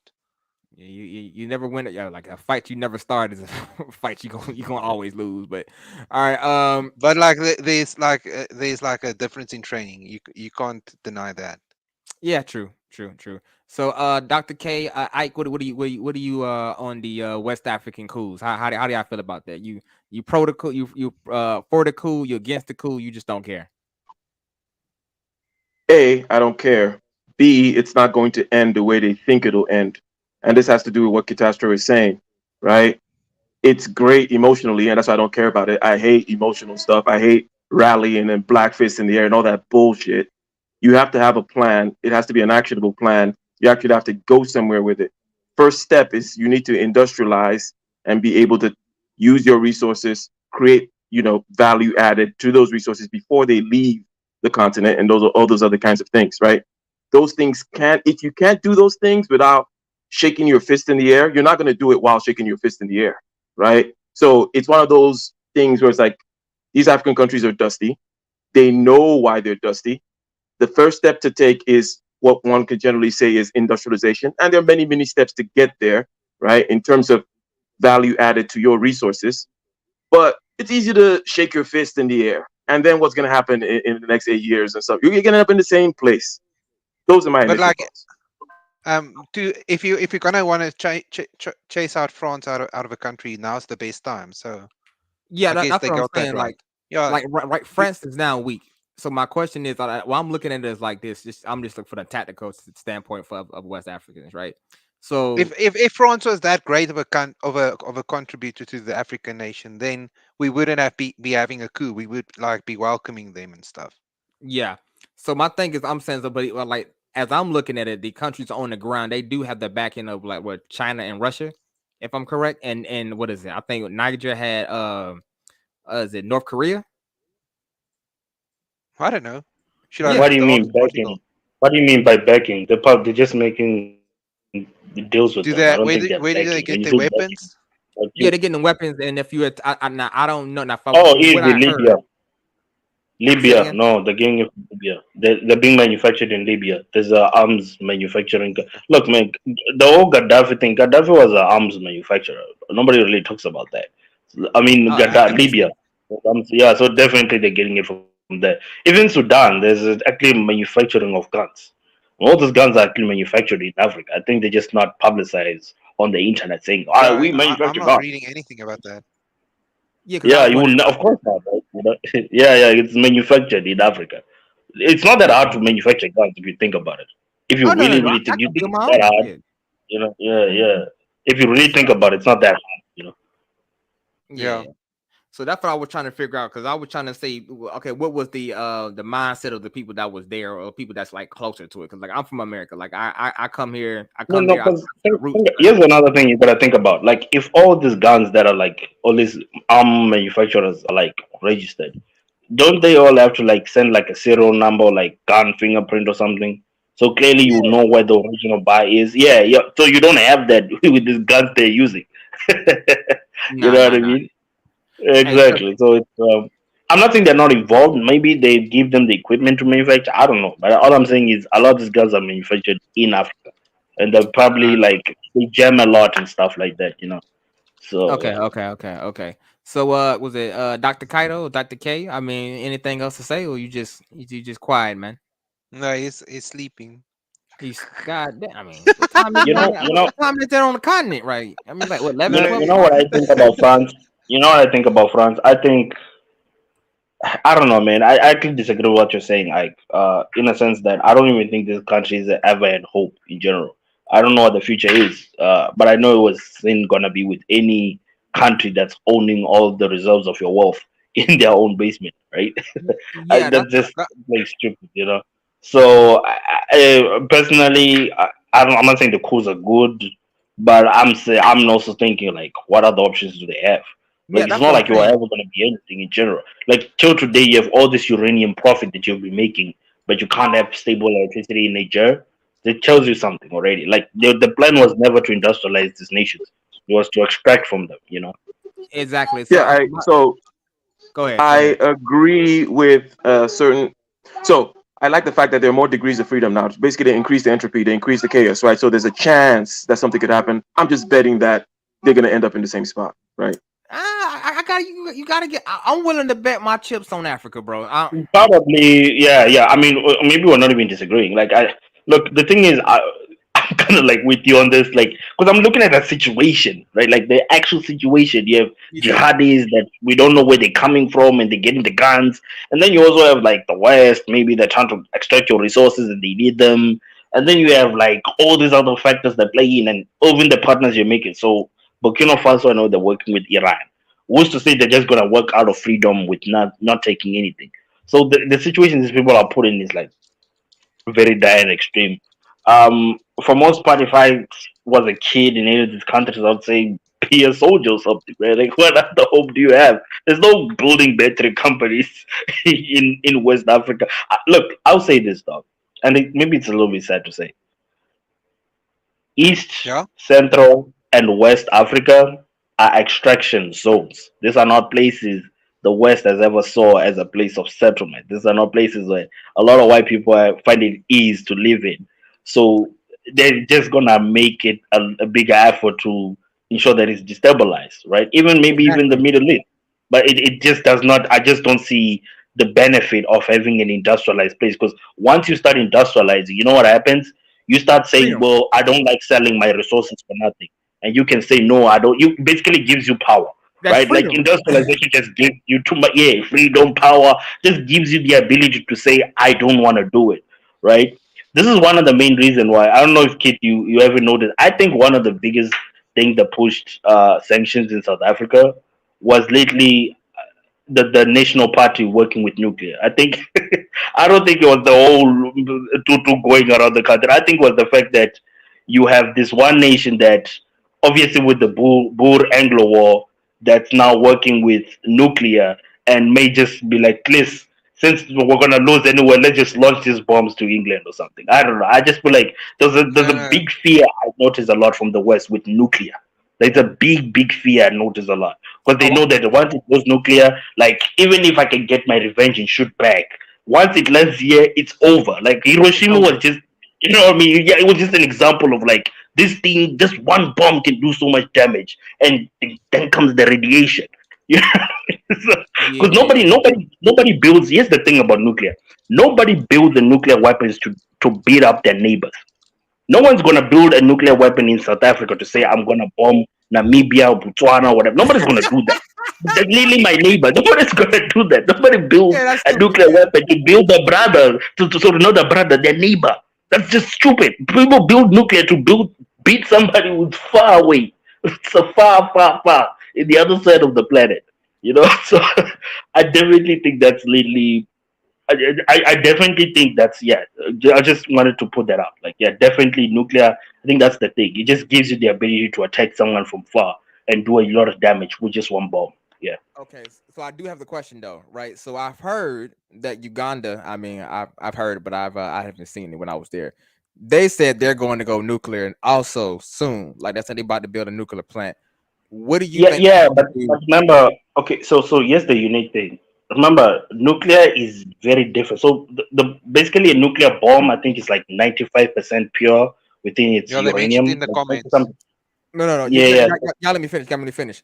My question So is, how do you think that's going to affect the country and then also the East Africa Federation? Because I know they said they're working. I well, heard it's they were still a working. reactor. It's just to my point. It's so it depends, right? Like, so are they gonna make their own uranium, or they're gonna buy the uranium that's gonna power their plant? That's those are two unique things, right? Um, Remember, countries like South Africa, they had that, so they have almost technically, if you really think about it, South Africa is a nuclear powerhouse, but yeah, not in a sense that we have nuclear weapons, but the fact that we can build them we may be restricted in all these things we signed off, but we can actually build one. It will take some time, but it won't be as long, right? Because remember, this is all about purity. How pure is the thing? Purity is important. So nuclear power stations, the pellets they use are not as pure. I think it's like 5% or something that's uranium. That's able to power so many houses. Imagine, right? Like so small, right? Unless it's like the size of a whale or something. Is what I heard. Like the uranium the size of a whale can power like the entire of France. Is what I heard at least. So I'm just saying, think about 95%. You know what I mean? Think about if those things were 95%. You know, so yeah. I think they're getting it from the Congo though, because I think didn't they sign the deal with the Congo recently? As of like I think as Nah, no, it's not that. It's not just yeah, maybe, but it's not only Congo that is uranium. Zambia has uranium. Niger, obviously. I've read Gabon. Wasn't there like a natural um nuclear reactor in Gabon? Something like that. People were like investigating that a lot. So there are a lot of uranium is everywhere, man. South Africa, there's uranium. There's a lot of uranium all over the place. But the problem is not having uranium. The problem is being able to build a nuclear weapons. Like a lot of steps play a part there, you know, and which is America is heavily with Iran. Because remember, Iran is an oil powerhouse, right? So they can basically raise technically the funds to build such equipment to allow them to have a nuclear bomb. That's why they kind of made an effort to make sure that we can restrict how much uranium you're able to use, right? Because they don't Uranium depend on and uranium. plutonium is two different things. Yeah, I'm sorry. Yes. I'm not a nuclear physicist. Plutonium is used in nuclear weapons. Like uranium is not as easy to change into a nuclear weapon. Yeah, no, it depends on which uranium. So uranium that's used on, I think it's a 230. I don't know, Kaiser, correct me on this. I think the one they I'm use not is gonna it's think about the 235. numbers. Yeah, let's call it uranium 235. I think that's the one they use on things. Yeah, It's yeah. uranium. No, uranium is used on bombs. Definitely, uranium is used on bombs. Definitely, man. That's what they used in Japan. Plutonium being used on nuclear bombs. I don't know that a lot. Yeah, Hydride it's bomb. not my warehouse, so I can't necessarily say. Yeah, this electronics, I can say a little bit more, but yeah, okay. All right, cool. So I was trying to figure out. So what do you think you guys think on the BRICS nations and how that's going to affect the different countries on the continent? Because how I'm looking at it, okay, you have what is it? Brazil, you have China, you have Russia, and you have the South Africa, and a few other people just joined. So my question is, how you think this So the benefit that it will give South Africa is that it's a big benefit. A lot of people don't Are you in realize South it. Africa, eh? Yeah, of course. You can't hear him? Oh, you mean me? Yeah, are you in South Africa now? Musanda? You mean Musanda is Musanda in South Africa? That Are was you? your Yeah, asking. are you? Yeah. I mean, of course, I mean they say, man. How Oh should I yeah. know? I don't know. I mean, can't you hear by my accent? Do I sound like somebody else? Oh, but yeah, you're right. How would you know? But but my point is this. What was I saying, man? About BRICS? Oh yeah, BRICS. BRICS is important because it allows, or at least it's gonna be so countries being able to trade using their own local currency. I don't think about a new currency is gonna rise up. I agree with what Abby was saying before, that it's just gonna say that now at least South Africa will buy assets or commodities from Brazil without having to exchange to dollar to get those assets, right? Because I heard like the BRICS bank saying they're gonna use the rand. I personally think they should use another currency. I don't know why they all chose using. They're not just using rands alone. Wouldn't that But benefit? yeah, No. But wouldn't that be a great benefit for South Africa? Because if everybody's using your currency there, I mean, that's not why I say that. That's not The why. I rand just is feel like South undervalued. Africa. no. It's not only no. That's not the problem. That's what I'm The saying. problem is, so the problem that I have, or at least what I fear a lot, is when there was that time when like that American what's his name, man, that guy ambassador, American ambassador is like South Africa is funding Russia with weapons, and which doesn't even make sense for most part. Yeah. Yeah. So when that happened, I don't know if you notice what happened to the rent there. Was literally like a huge amount of influence. Yeah, but just the amount of sell-off that happened on the rent just shows me the amount of basically just shows me the amount of assets that whoever it is has that can just choose to just sell them off to just lower the rent. Like the rand is what it is right now, but it was more like a fear thing. I don't think it was more made to like destroy the economy, but more of a showing like, yo, I can actually do this and fuck it up to 20 rand. And that's when they lowered it again, right? It like kind of like fucks your head and makes you realize that whole the rand value is because of export, import, whatever. No, it's because of whoever owns a lot of this huge amounts of rand, they just chooses to just sell them off or not. So what I'm saying is, I do think it's way more influenced by individuals than it is by just the market, unlike the US. Personally, I think the rand is just more influenced. But no, Yeah. this is what I'm saying, right? So let's say that you BRICS does become, and let's say they actually do use the rand as the, let's say, the global currency that they'll use, so that, like, No, Brazil. no, they won't use the rand alone. It's going to be Yeah, multiple currencies. Yeah, but I understand.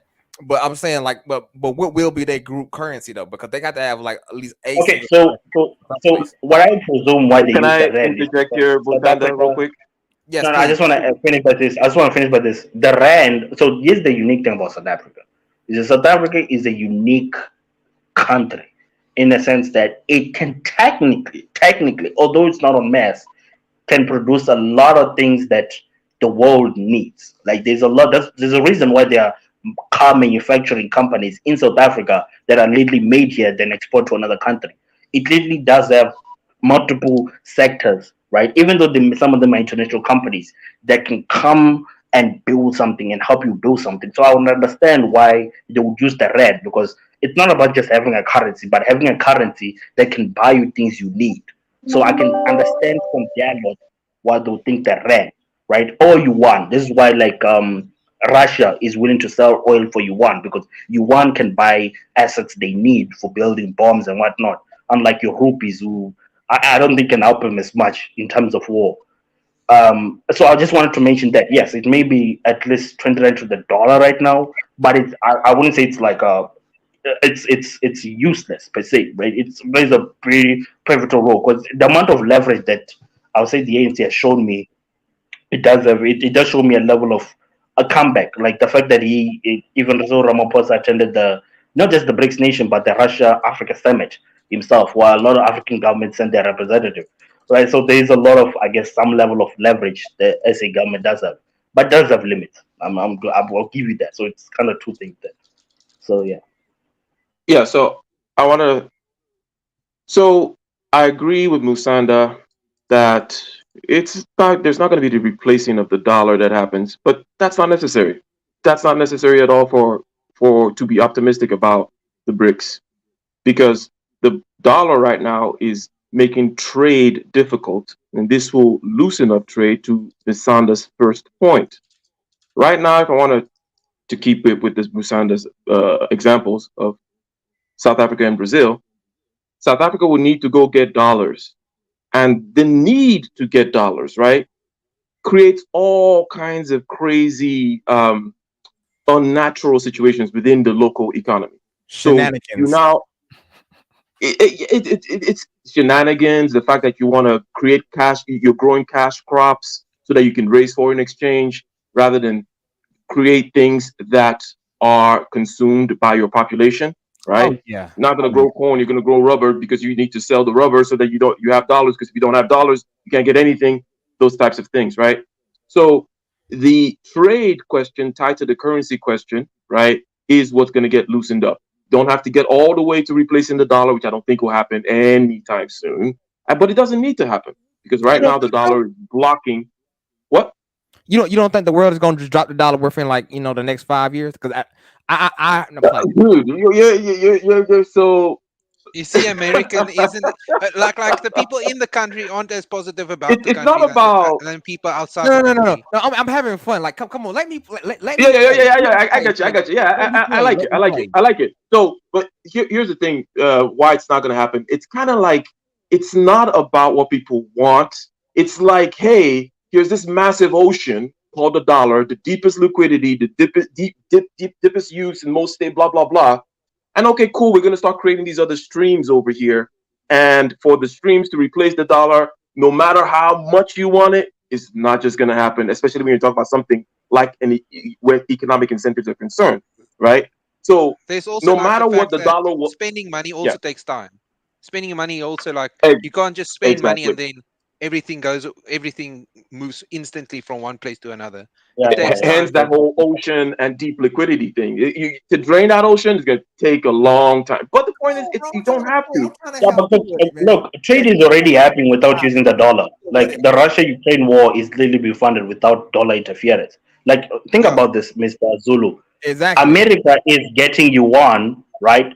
That it's using to buy fertilizer from Russia. So it's able to sell What? its. I mean, you're so proud of your dollar. It has to sell its dollar to get a bunch of Chinese money because that's what the Russians are willing to sell with. You Yeah, cannot but sanction fully the Russia. They bridge thing depend is going on, to you know. increase this activity, which is great for certain small. Forget the Russias and the Chinas, for example, right? And what their end goals might be, and even look, the dollar may be replaced in the future. I'm just creating a more optimistic picture. Like, look, you don't even have to replace the dollar, right? You haven't even left level zero, whereby you're able to exchange one African country with another African country, where you guys trust each other's currency and all those other kinds of things, right? And again, because you need to get dollars, a lot of shenanigans happens, a lot of mismatched economic information about what you need to be producing in order to industrialize and all those other kinds of things. Right now, to get anything, to do anything at all, you need the dollar, and that's a problem. You don't have to replace the dollar in order to do that, but that might be the end situation that ends up happening if these people are able to make the intermittent steps, trade amongst themselves, industrialize, and then create perhaps like the ECHO, the regional currencies, the Rand be the regional currency for South Africa, and so on and so forth, right? And by the time you get to these regional currencies, you're already like at if it's a 0 to 100 game, you're already at like at 50, which is way better than zero right now. That you Yeah. before the dollar even gets replaced, right? Yeah, exactly. That's what I was just testing the crowd to see what like who knows what and where because that's what I actually like the what if questions. You learn a lot by those. But okay, all right, cool. I know most of the people here are smarter than me, so I mean, yeah, you may be a certain thing. Like, hey, my skill set is different from his skill set. His skill set is different from my skill set. But together, we are a dangerous fist that can punch you in the mouth. So that's how I look at it. Simple as that.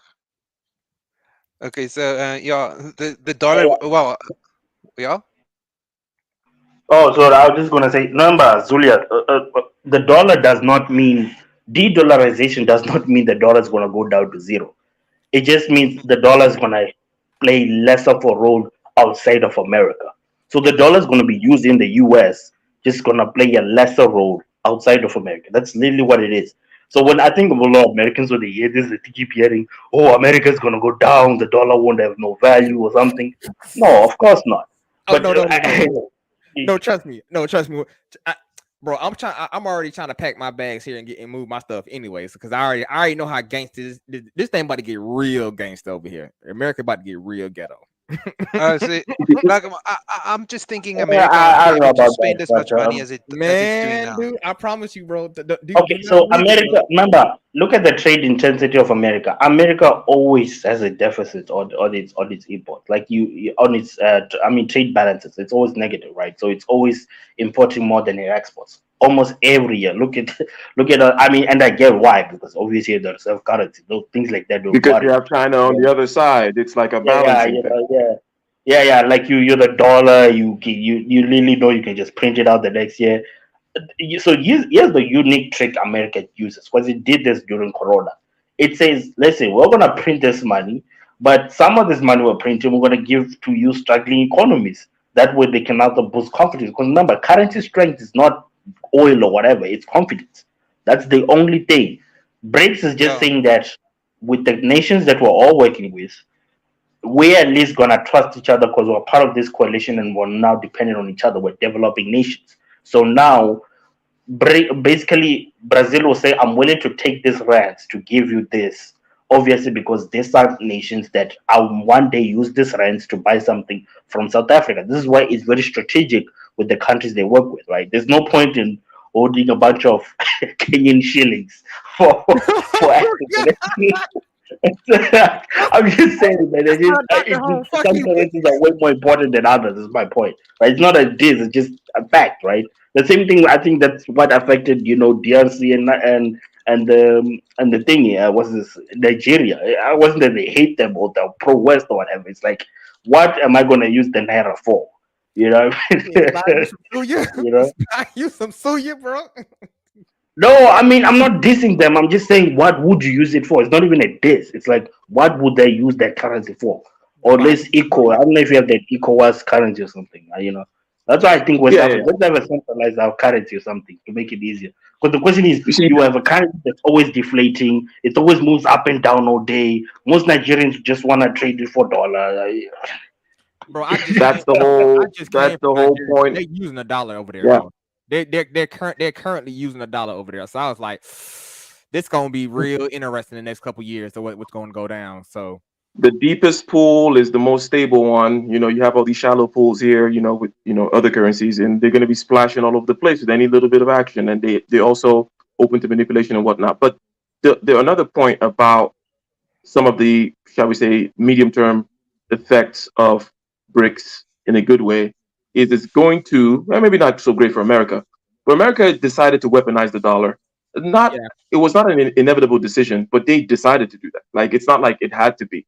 Right, they decided to start using the dollar as a weapon with their sanctions, with the controlling of SWIFT, seizing foreign reserves, right? Because people reserve their the money in the dollar. That dumb shit. That like, how you gonna fuck with the money, bro? Like they know better than that because they say that shit over here. Don't fuck with the money, and they did turn around and did exactly that. They fuck with the money.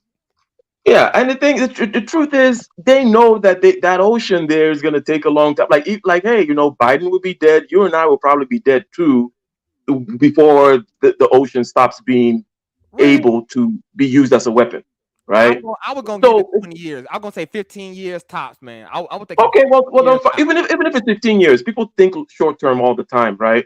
So it's so fine. Let's say they want to do that, right? But there's going to be more economic sovereignty that you can have with the BRICS situation, and you're not going to feel as much of the pinch if things work out correctly of the SWIFT and the, taking your foreign reserves and imposing sanctions and weaponization of the dollar. That is another general thing that could happen. It doesn't mean the dollar is going to get replaced, but it means, hey, I can still trade just like the Russians are doing, right? But more people are going to be able to do that, right? It's not just going to be the privilege of certain people whom can still trade even if they're being sanctioned. Some people cannot survive a sanction, right? Yeah. Okay. So my next question then, right? So with the China One Belt and Road Initiative, right? So how do you see that's going to change not only the world economy but also the global trade and human relations around the planet? Because I'm thinking a giant road that basically rail network that goes from China to here and there. And I think they said they even going into Africa. I don't know if that's necessarily going to be true, but I heard it was going into Africa. So, like, how do you think that's going to change like the world economy at that point? Because once you have that, you basically have an entire world that's connected at that point. So, what do you think? So this is really a question about, well, what do I think about China's aspirations? Because that's a China aspiration thing, right? Yeah. China has certain problems. Can I say, I'm just quick. I think like China just needs a place to put its money. Like it needs to spend money as much as possible. It doesn't care where, but like the Belt and Road Initiative is good enough. Like if it didn't have a place to spend its money, its internal politics would start catching up. So it needs a place to spend its money. Great. No, I disagree. No. It's not the whole thing, Musanda. Before we get into it's an aspect. Okay, so it's the same reason why they did a lot of internal. So it's stimulus, right? It's just a basic stimulus. Is not everything in the economy, but stimulus is an important aspect of how governments operate. So you spend internally, you build skyscrapers, you build bridges to nowhere, and a lot of that has been going on in China, right? So where else can we spend money? They built cities. They built cities, but they stopped with it. Yeah, exactly. Right. So let's do some more stimulus by throwing some money out. It's an aspect of the monetary policy of China, 100%. It's not everything, though. Okay. Now, while you're spending the money, you want to get some benefits out there too. But China is not good with soft power. China doesn't have. Really? No, they're not. I thought they were like excellent at that method. Who the hell you got to be kidding. You got to be trolling. Give me a second to defend myself. God damn, like, but y'all start laughing me off the air. I'm saying from their culture, from their cultural mindset, from how they necessarily set up the whole brick system. Because I know for a fact they were the ones behind majority of the bricks. So that was soft power until right into the moment they needed it, they flipped it, right? So that's what I'm saying. Their approach to soft power is a little bit different. I actually think it's pretty good. I thought you were talking about internal politics. That's a little different. That's a little different. I thought you were talking about with other countries. I thought you meant with other countries. So it's almost like, look, China is like going to be number one in certain senses and certain blah blah blah. So the fact that people were going to get attracted to them, they didn't even have to do anything. That was not as a result of their soft power salesmanship skills vis-a-vis other countries. That was, I mean, I guess you can kind of, yeah, it's exactly. They're not America. They got something going on over there. People are gonna go there. But when it comes to image, nah, dude. People don't like the Chinese. Okay. Well, we don't like their politics. It's not nothing against Chinese themselves. No, I'm telling you that's so true. I've been all over East Africa, and the main word people say is, I just don't like Chinese. Like I hear that word so often. I do not like the Chinese. Like I'm like, damn. People do not like the Chinese. People would rather. How do they get that right? How do they manage to be hated so much? I think soft power is an active thing. Well, okay. You have to actively put out the propaganda. You have to actively exporting hip hop and jazz and Coca-Cola and McDonald's and freedom and Eagles and all that shit. And people love that shit. Okay. And then also there's a question of practices. Okay. So the American will come in, okay, tie you down with some laws and some contract stuff like that, give you the money, set up their thing, and then they will leave you alone. The way Asians operate, very different. The Asians come in, okay, they bring their people in to work in that place. Exactly. The Americans might be just as racist as the Asians, but you're going to feel more overt racism from the Asians. They're going to be more insular. I disagree. Americans don't give a crap. Let me tell you why. Because nobody's bringing honesty here.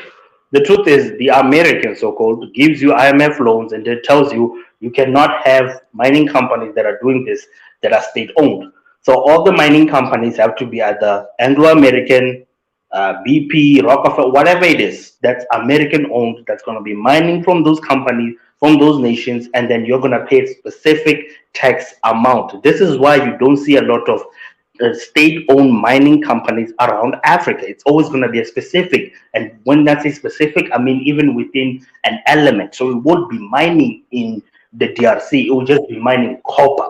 There's a reason for that. The reason is America, at the end of the day, is never going to give up money to go and industrialize a nation so that they make it harder for them to extract more income.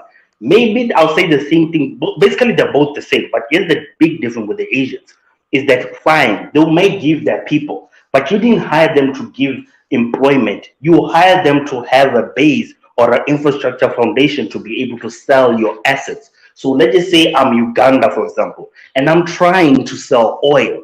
The Chinese may come with their workers and be able to take those oil out and then give to the world. What America will say is, fine, we'll give you this money to do the oil thing. Just make sure it's not state-owned. Shell has a share in it, and then it's refined outside of your country.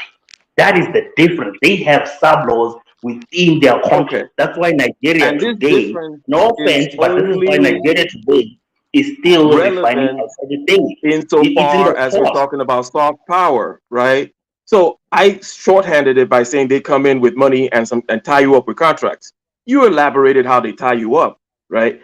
But what I'm saying is, from the view of the person on the ground, they actually like the guy who just ties them up with contracts from afar, as opposed to the guy whom they see bringing in their people and not acting in a certain way, and they don't have hip hop and Coca-Cola and McDonald's. Beating you with so we're talking about soft power, right?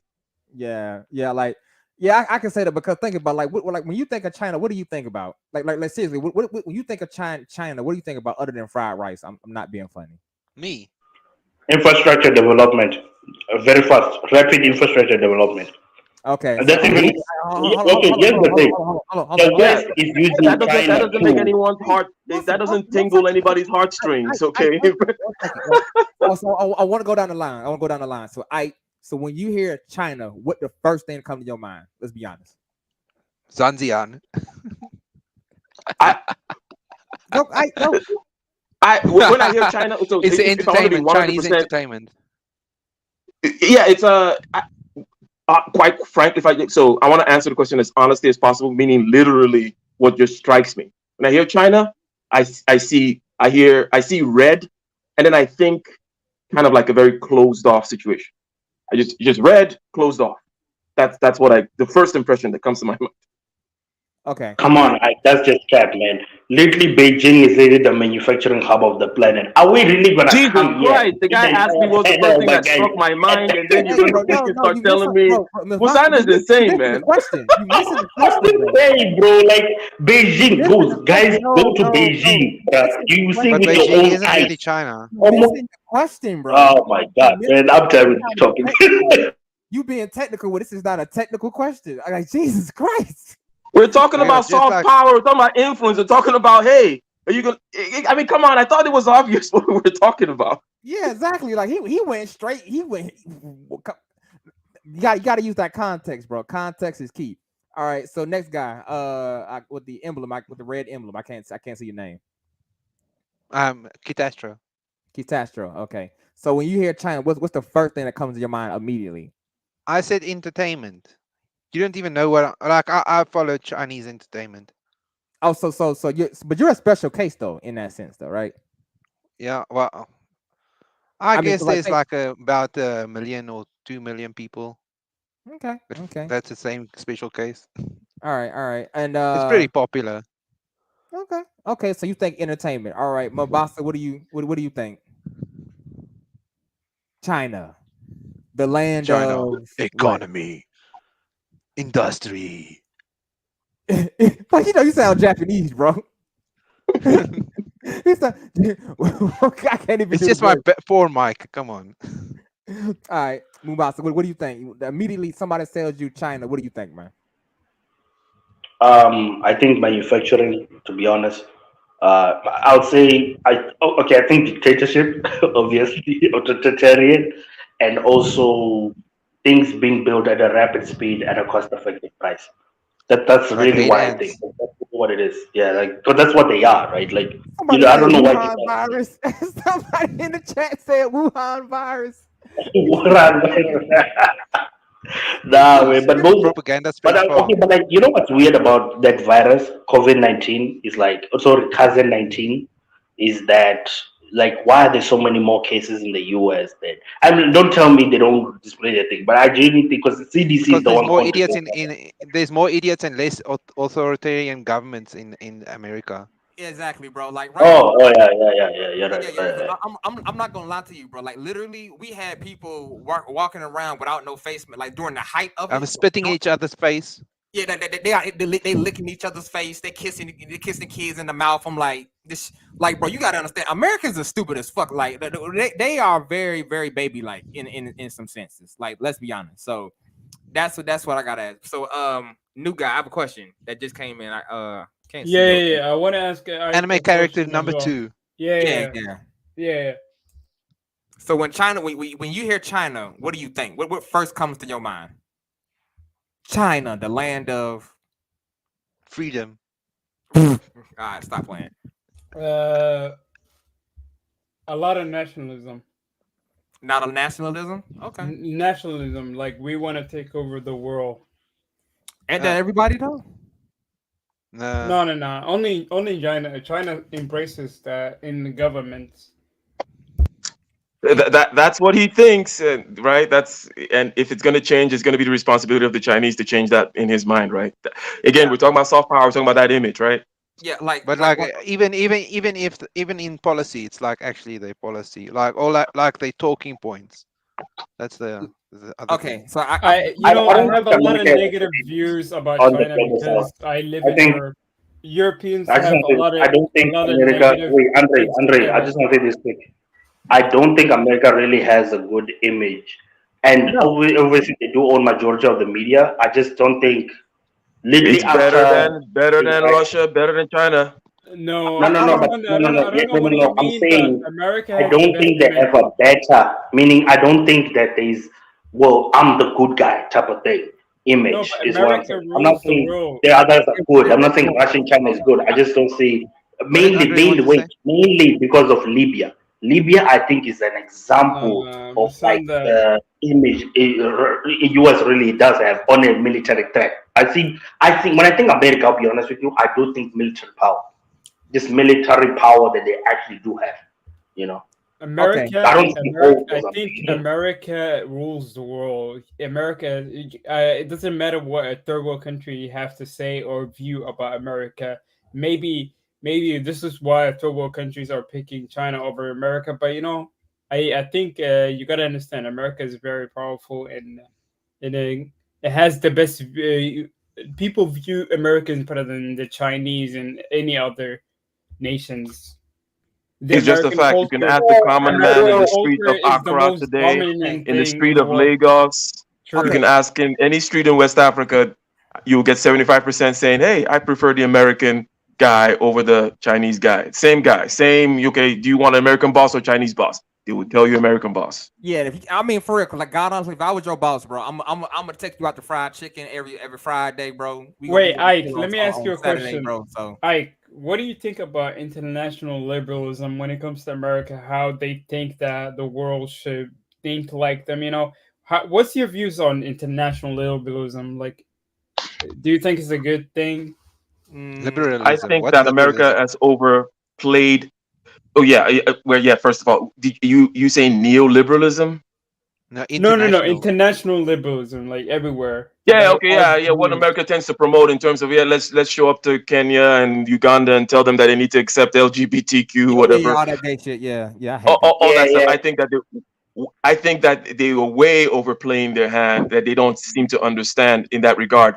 I think that they overplayed their hand in terms of weaponization of the dollar, as we mentioned previously, and B, I think that America is still acting like uh, there are no alternatives there, or that maybe like they have something to teach India, for example, or that how about we just go out in the world and partner with somebody randomly? Like we can still teach them stuff. It's like no, the information is out there, and they can partner with China or whatever. You're not going to teach people stuff. You don't even do stuff, right? America doesn't do stuff anymore. They're in the invention economy. They're in the Silicon Valley economy, right? They create things. They don't necessarily manufacture. And what people need, these people that they're trying to control, is what the Chinese has expertise in, meaning doing things, industrialization and such. So they come in with their super crazy software type talk as though everybody was already rich, right? When everyone's already rich, then you can start talking about, ideas and hey, maybe you need to give the gays more this and that. But it's like, dude, like we don't care, and you can't even help us with what we need.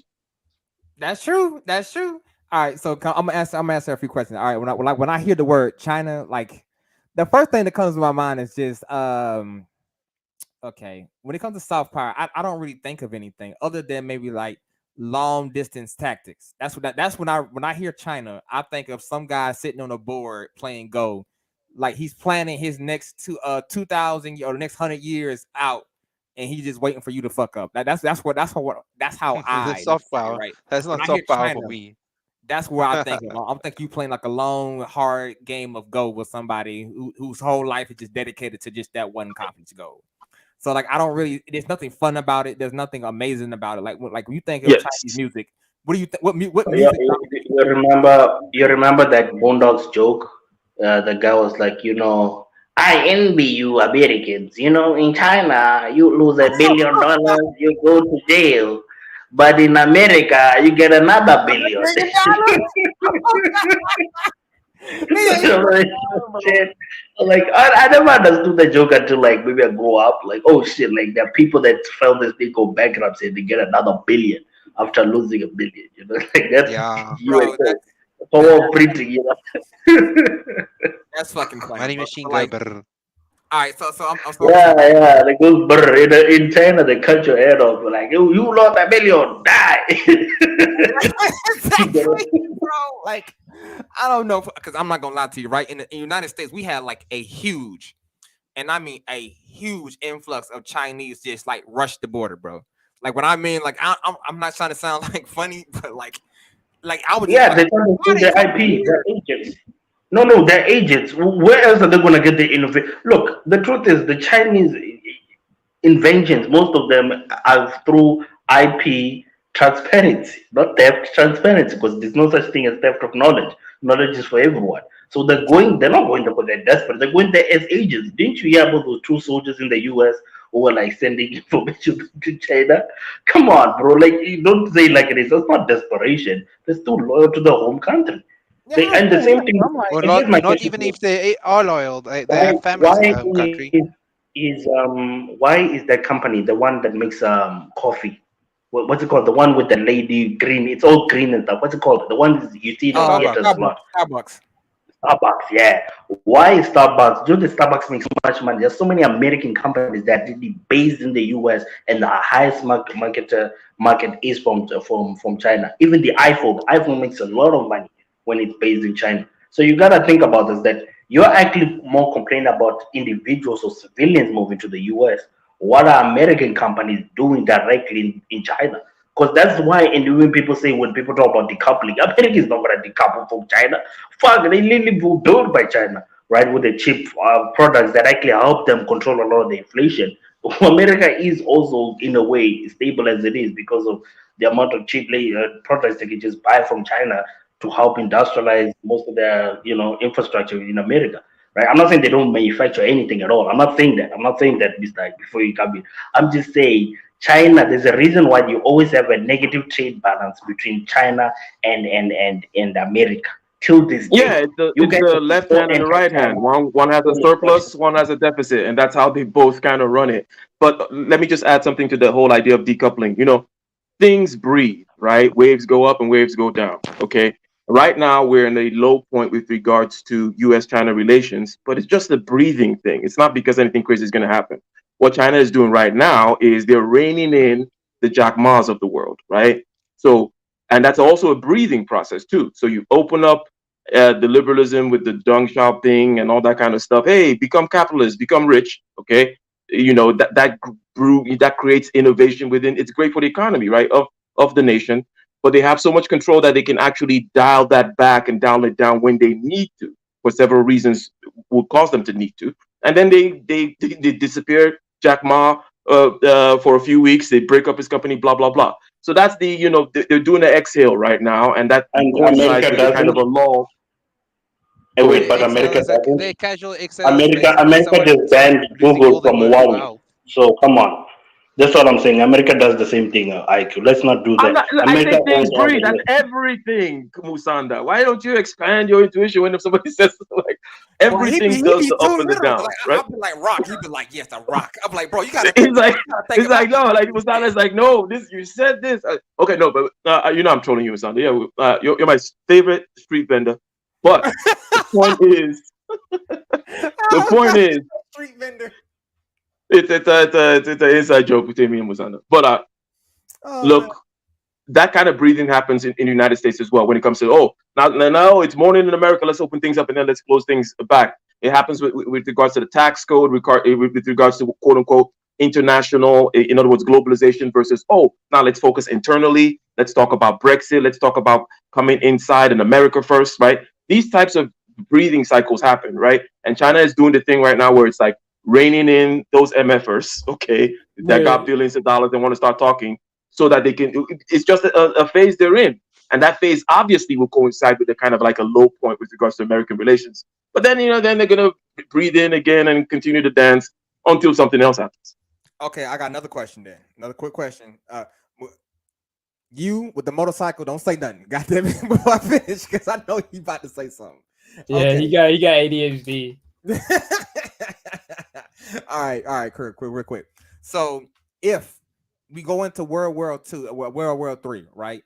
How do you think Africa fares in World War III necessarily? Do Africans pick a side? Do they play neutral, or they just try to milk the best of it and get as much money and finances and manufacturing built as they can? Like, what do you think African leaders are actually going to do if World War III actually pop off? Who wants to start that one? I mean, I want to go second. Okay, cool. Okay, I guess I'll go first. I think that unfortunately Africa is not in a position to do the third option. In other words, take a huge advantage. It'll probably be more exploited. It's not gonna then it's not relevant what side they pick or don't pick. No one is looking to nuke any Africans or anything like that. They're inconsequential in that regard. But if, for example, we were doing things like adding value to our resources, right? Like, hey, because like these freaking dusty Africans don't even they Oh just take the God! coke. Oh God! Not the dust. These dusty Africans will take like Ghanaians, for example. They plant. I'm in Accra, Ghana right now. Okay, you plant cocoa, and you just they don't even wash it. Okay, in other words, they don't do any processing of it.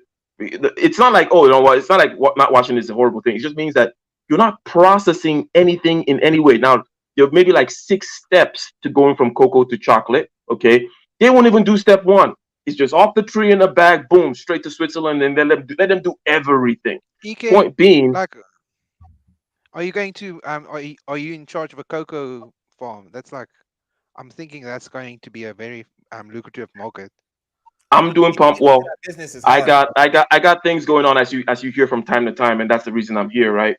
And I got acres, and there's a palm oil business too, and processing of the palm oil, getting machines, for example. I've seen the whole foreign interest craziness in the past year in terms of having to get machines, how expensive they are because you can't get it. You need to get it from with dollars. You can only get it from Turkey or China, and import duties, blah blah blah blah blah. But back to my point, if and when we start to even maybe, hey, just wash this damn thing, or maybe do 2 steps to it, then you're going to be more in a position to take advantage of any chaos that happens. Because if you're still just in a position where we're just ripping shit out of the ground, there is no benefit. No matter how much shit they rip off the ground, you're just going to be getting pennies on the dollar for that. And your people are not going to be getting the benefits, because even if you just washed the damn cocoa pods, right?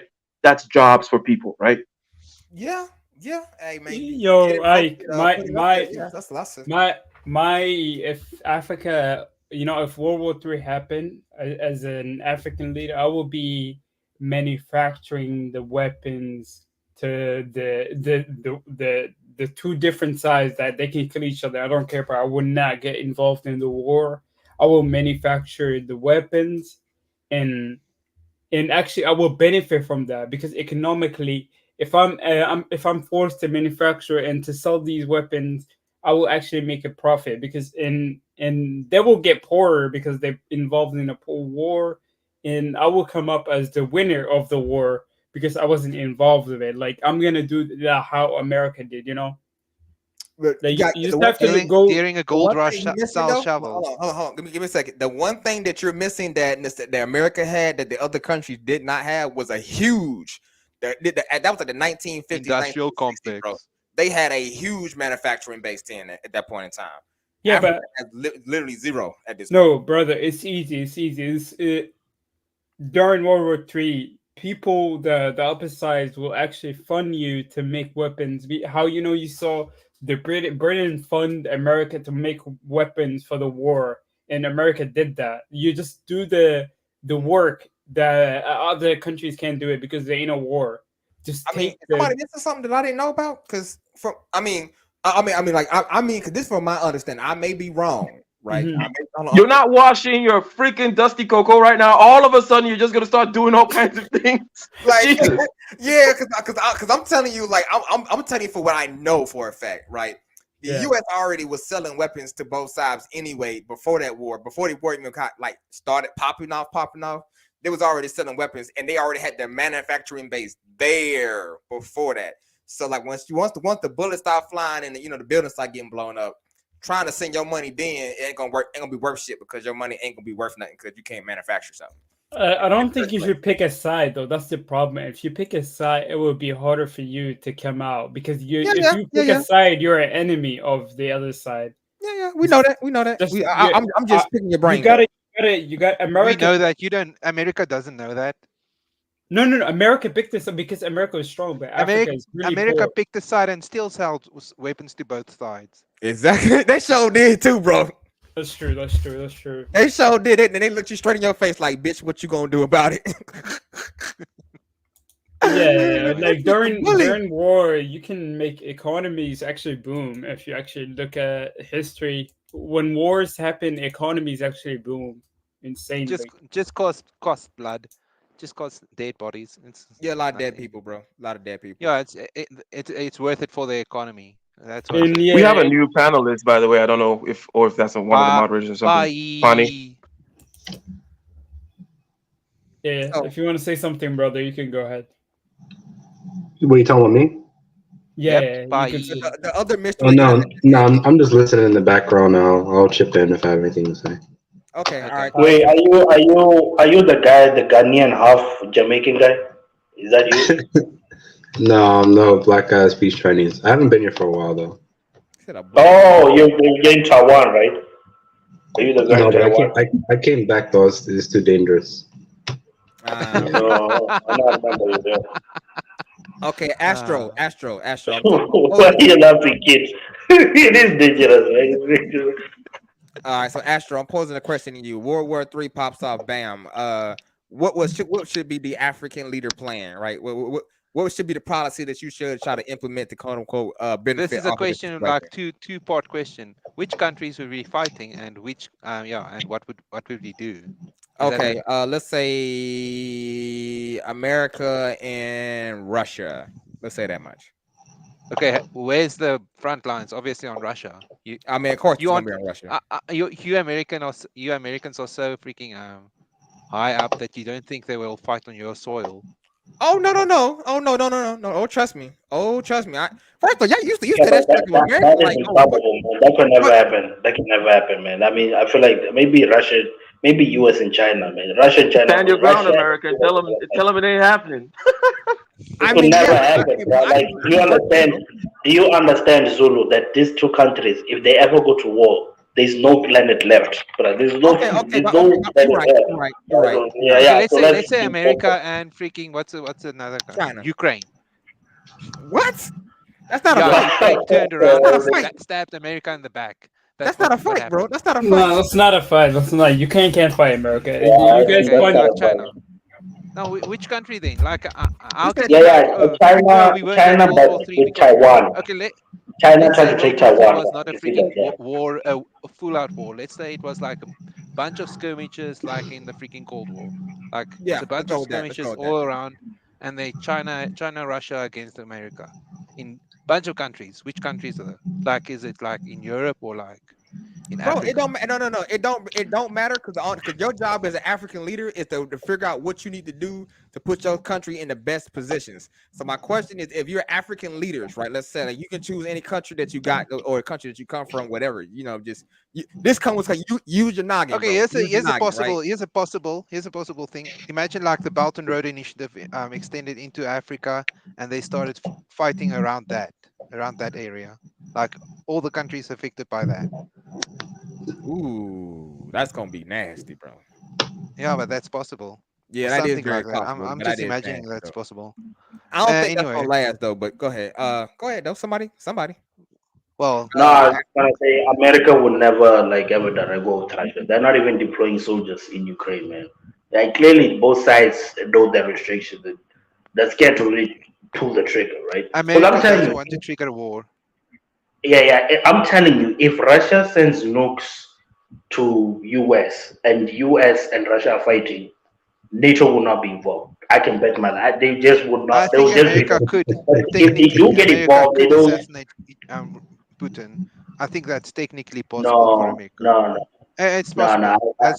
Let me tell you why. One specific reason. One, Russia, even the US general said it.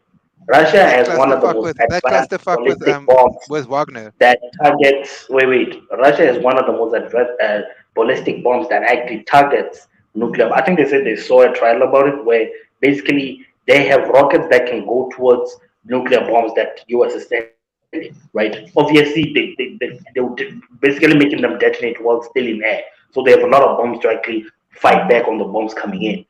The problem now would be if you're fighting Russia, right, and they have what they call supersonic things, so they're very, very fast.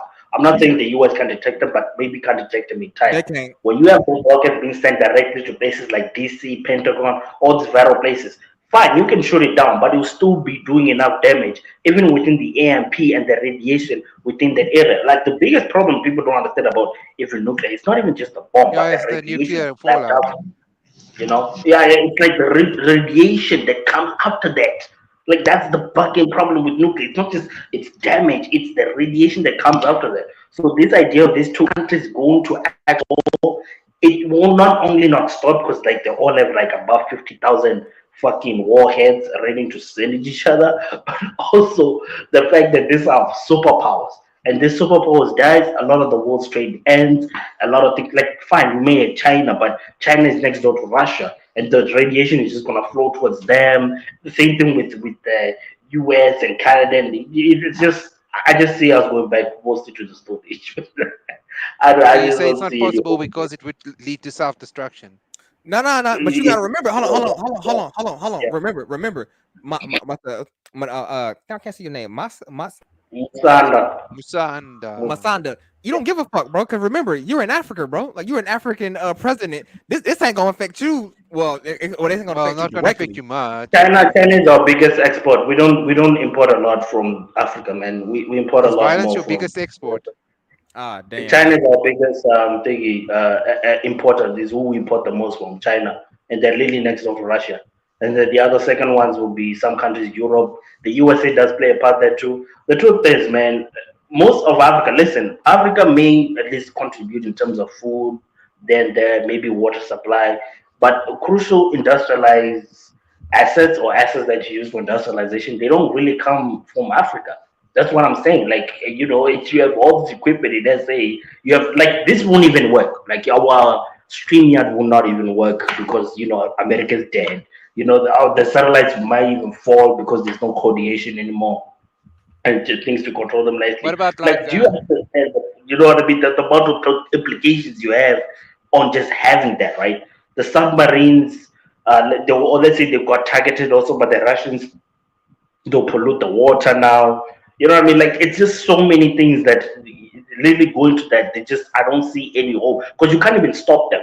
You can't say stop this war, right? Because they're all on nuclear together. And you're weak world nations. You're not superpowers. Not even China would be able to stop it. Because what would they do to stop it? So yeah. True. All right. Any other topics? Because man, I can do this all day. Trust me. I'm my brain is real fucked up, bro. You'd be surprised where I be going with these ideas. I think the future of warfare is gonna be somewhat autonomous, or less cybernetic, or less robotic, or something like that. I think like with drones? Turkey Only might be drones.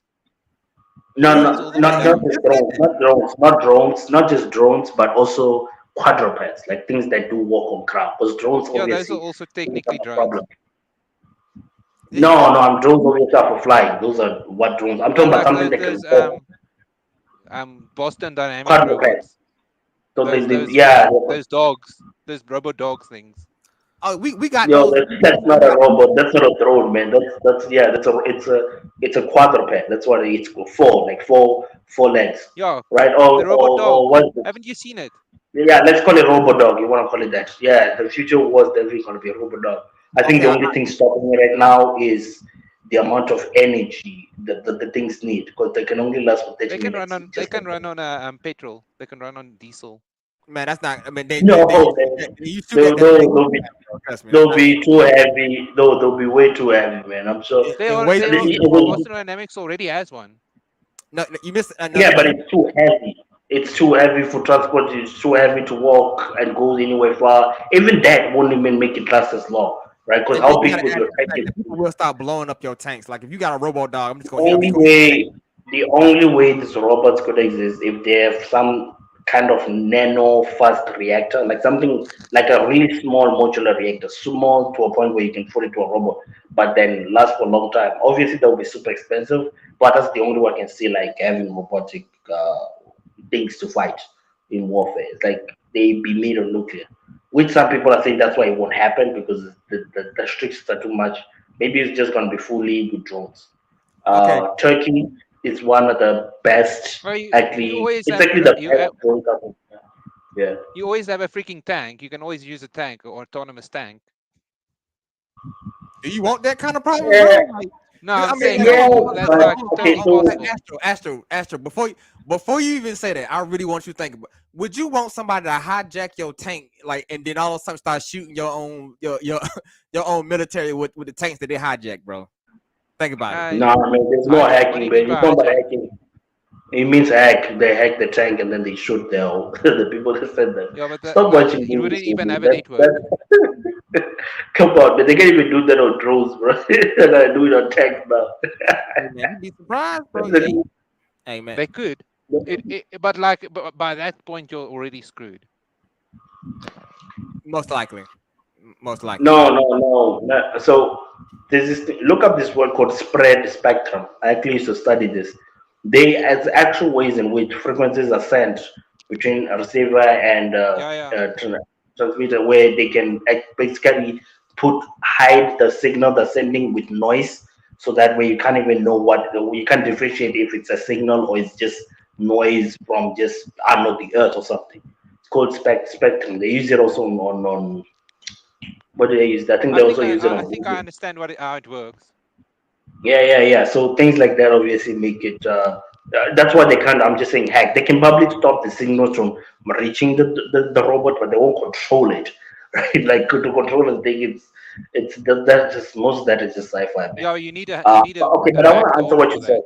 If you're using a tank, the problem with the tank is that it cannot maneuver properly and it's super heavy. Right? You're gonna need something that when you're entering a place, you can hide. The robot can hide nicely. You know, I mean, it's almost like a robotic cheetah.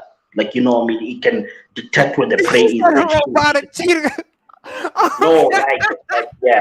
No, I mean something that can lay down and not be seen. Right? Like, a tank you can see it from far. Then you just send your rockets and blow it up. Like Just use a tank that's what with happened. a robot on it, with a robot dog on it, or like a freaking drone. A tank is heavy and big, man. Yeah, the tank is basically the hanger and the battery supply. I think you no. missing his point. I think you missing his point. But all right, my next Wait, question. you guys see what Caesar said? This guy's a sellout, bro. This guy's happy that I'm America glad they bombed. destabilized countries in the Middle East. Yeah, this guy's a clown. I mean, hey, bro, like it's an open platform, bro. Like anybody, if you want to weren't come the up here countries and in the Middle East already destabilized? true. Caesar ran away. Yeah. Just the war on terror. A lot of innocent people died, and he's happy about that. Bro, for all Like we know, that Caesar could be a is white glad that man, bro. America stuck its thingy into the hole. Caesar is a Pan-African weirdo. He cares only about Africa, but he doesn't care about innocent people. He would probably be fine if I died. That's the type of person he is. Shame on you, Caesar. Yeah. Caesar We are is judging happy. you. We are judging you from here. Me on the other hand, I'm not. No. I don't believe Kaiser this is is Caesar. I sleeping. think he's just Caesar wants to trolling. talk, but now Nah, Kaiser is sleeping. Kate, you're white, man. You know what he's gonna do? He's gonna grab, he's gonna grab Is he Ike gonna and he's gonna deport me sell into him. Germany? As long as it's Germany, it's No, fine. no, no. He's gonna grab Ike and he's gonna sell him for $5,000. Look, my brother, What? I'll give him for $5,000. Ike, Just $5. do you have a job for me? But I how can't you I gonna can't let blame you in. Like, America for getting? Wait a minute. You just said so. America bombed Somalia. He's happy. That's why I don't trust Pan Africa. I'm like, bro, anybody can claim that. I can claim being part of the clan right now. You know, shit, hell, I'm part of the clan. See, you see how easy that was. You see how easy that was, man. See, it's not that hard. You just got to say it on. Do the KKK even still exist, man, in the US? Like, do they really still exist? What? I just find it goofy though, to be honest. Like you wear a sheet, and then like I don't know, like the KKK, like oh yeah, that shit is real. like the king is called bro. Grand Wizard, bro. Like who are you supposed to? Yeah, we get it. The clan Caesar, is very much we're real. judging you because of your takes on Middle East. It's actually cancerous. You know, your takes is the worst. I haven't seen. You're like, yeah, they deserve it because they maybe you have something against them historically. Wow, that's low IQ. Nah, Andre is our feeler I judger, in case you understand, haven't but I noticed can't here. approve. He's the feeler judger amongst us. But everything about war is great, but for the killing. yeah, that's true. Yeah, that's true.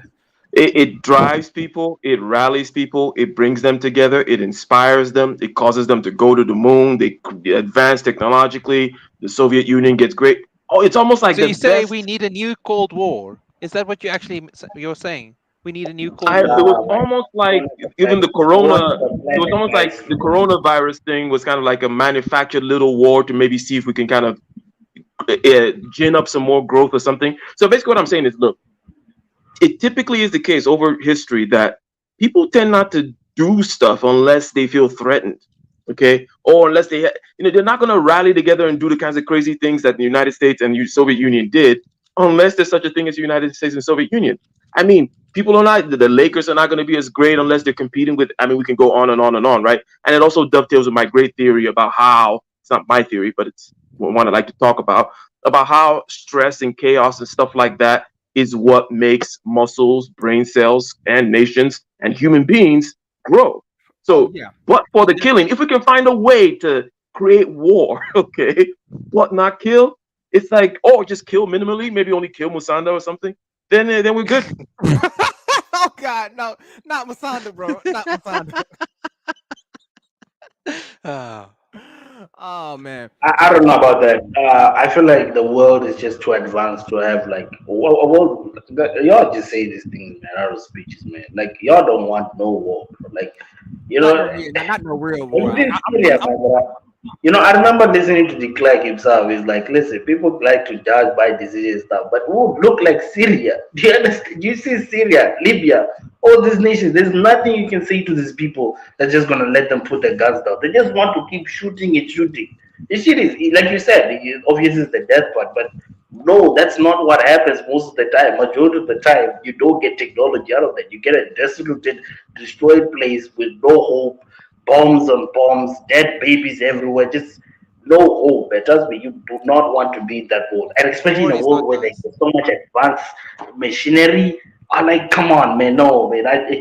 No, I do not stand with it. I'll be honest with you, I do not stand with what Russia is doing.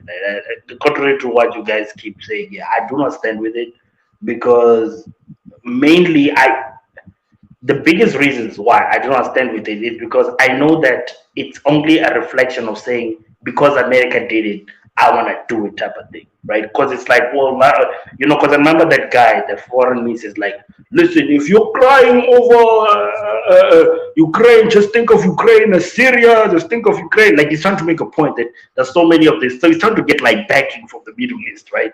Like all these Eastern countries were bombed, no one cared, it was never on national television, and look at what happened with Ukraine.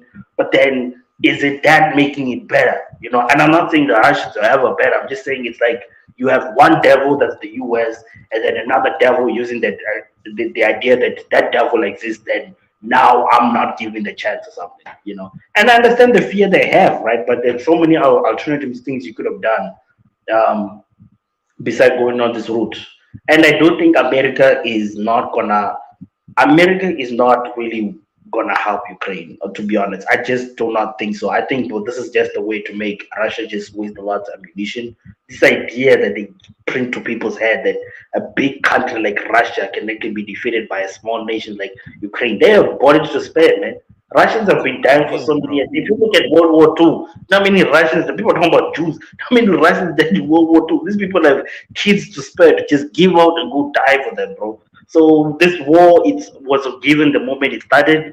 The fact that Europe is still trading with Russia and Russia like Putin knew this, like you cannot live without me. It's like we know how it's gonna end. America is just waiting to see what the aftermath of No, no, no, Russia no. would I be can after tell. they take it. I can definitely tell you what that did. Like for the U.S., I know this. I know this bitch foreign policy like the back of my hand. They did that. That was a sacrifice, bro. Well, Like that's I'm hard to not even gonna explain, flex y'all. to you, bro. I knew when I looked at how many people they had for that war, and I was like, wait a minute, Ukraine, I looked at Russia and I was like, y'all don't manufacture y'all own guns. I was like, oh yeah, it's OB, bro. Like all they used that was a process to test their own weapons readiness program. That's what the U.S. Does. Like it had these little small skirmishes to figure out how good is my logistics, how fast can I get material there, the material that I am sending, how effective it is against said opponent. That's what they was really doing. Like I trust me, the U.S. did not have no plans of having them people actually win, and plus they needed the people, they needed the white, they needed the women. That's what I really believe. It was they needed the white women, bro. That's my true belief. They needed the white women. That's a good one. Hey, Caesar, what do you think about that? They need white women for Caesar. I missed everything except they need white women. So out of context, the answer is no. We don't need white women.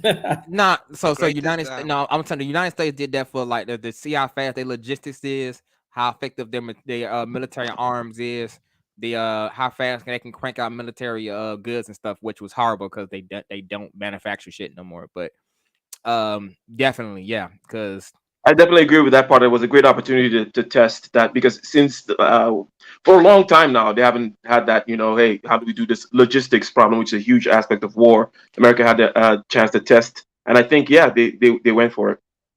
Are you talking about the war in Ukraine that was good for the logistics? Yeah.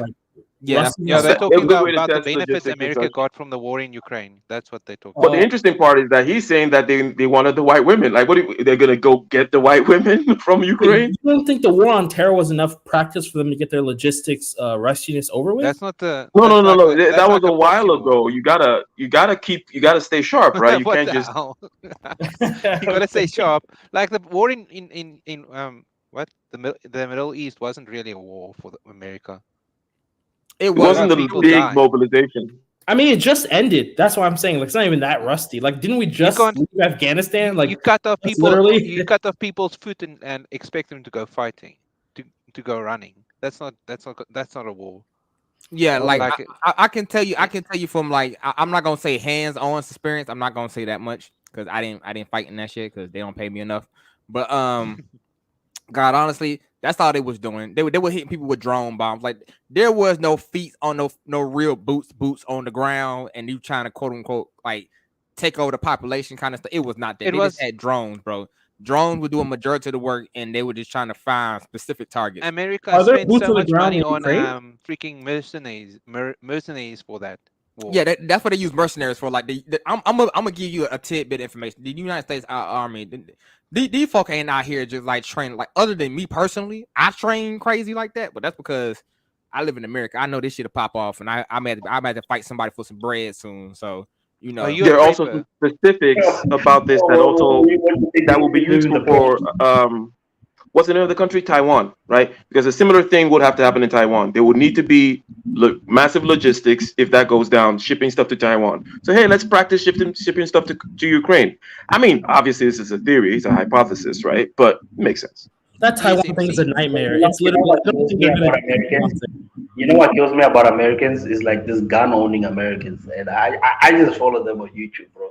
And they try to make guns like extreme killing guns, like cool and stuff. Like you see, the AR-15, if you hold it this way, you may find out that like it can go through this gun. Then they got those like plastic, what's it, mannequins or something, and like the bullet goes through the hole and still goes forward. It's like that was so cool, guys. And, like they're making this shit look like it's normal. I don't know. It's like they're making it sound like it's an actual toy.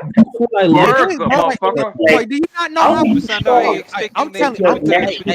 you, Musada, bro. Musada, I'm gonna ask you this question, bro. Think about it. Really, really think about it, bro. If every South African, I'm gonna say black South African. Let's go with that. If every black South African had let's say an AR-15 or their own country version of AR-15, do you think? How do you think the Boers would really feel about saying stuff in that country? Thank you. But okay, but like no, okay. Look. Let's make this clear, right? First of all, that will never happen. And the biggest reason is, unlike you guys, we understand that majority of our people do have mental fucking problems. The truth is, majority of gun holders do not kill. No. But here's the truth, bro. Majority of, let's just say, white people, right? If they do have guns, they will have domestic problems. They kill their wives, cousins, somebody who's near to them. And the same thing with blacks. Let's talk about in America, for example, right? You guys that keep talking about the super race war that you're having, but all the guns you have, you keep killing your own fucking people, right? You don't bring for war, you're killing your own people. You have so many mass shootings. I saw a black guy. Wait, I saw a black guy lately, I think a couple of months ago, right? Who was going out on a, because I didn't even know there were black men shooters killing other black people. Then you had a Mexican guy in Texas. Remember that thing in Texas? Wait, you had a Mexican kid in Texas who was holding a gun. He wasn't preparing for any white people. He went to an elementary school full of other Mexicans, bruh. Other fucking Mexicans, and killed them. Musanda, let's say something.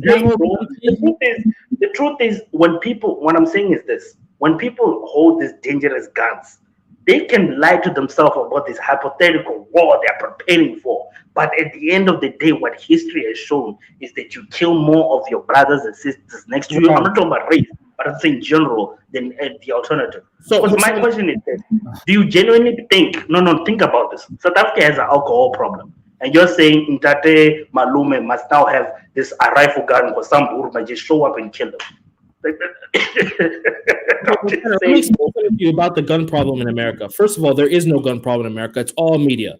Second of all, if you just look at gun deaths by country, like the USA is not it's just all media. Like literally, there's 200 million people plus in America. Someone's gonna get shot, and when someone dies, guess what? Yeah, they just you should be surprised, Musanda, that more people are not getting killed. Is what Caesar is trying to say. That statistically, it's insignificant, and also it's a huge part of the culture. Is that normal? Is that considered normal?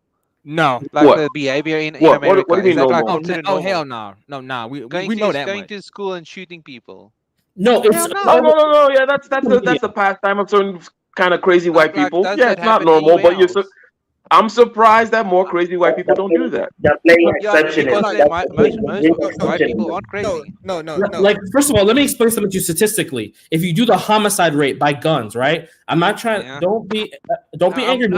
We're not even talking South about Africa has 3 times a larger gun-related death rate for homicides than the U.S. It's all media. I'm telling you, it's all media. No. They have I'm not talking about homicide. Is what makes America so great. No country can invade America. We have so many guns, they're gonna die. Hey, bro. Hey, Caesar, are you like a gun nut? It's not like do not sign no check. Can't take America's guns, man. Yeah, I actually do own a gun, and let me tell you something. No country can invade America because they don't have the guns to deal with what the civilians have. Forget about the military, just the civilians.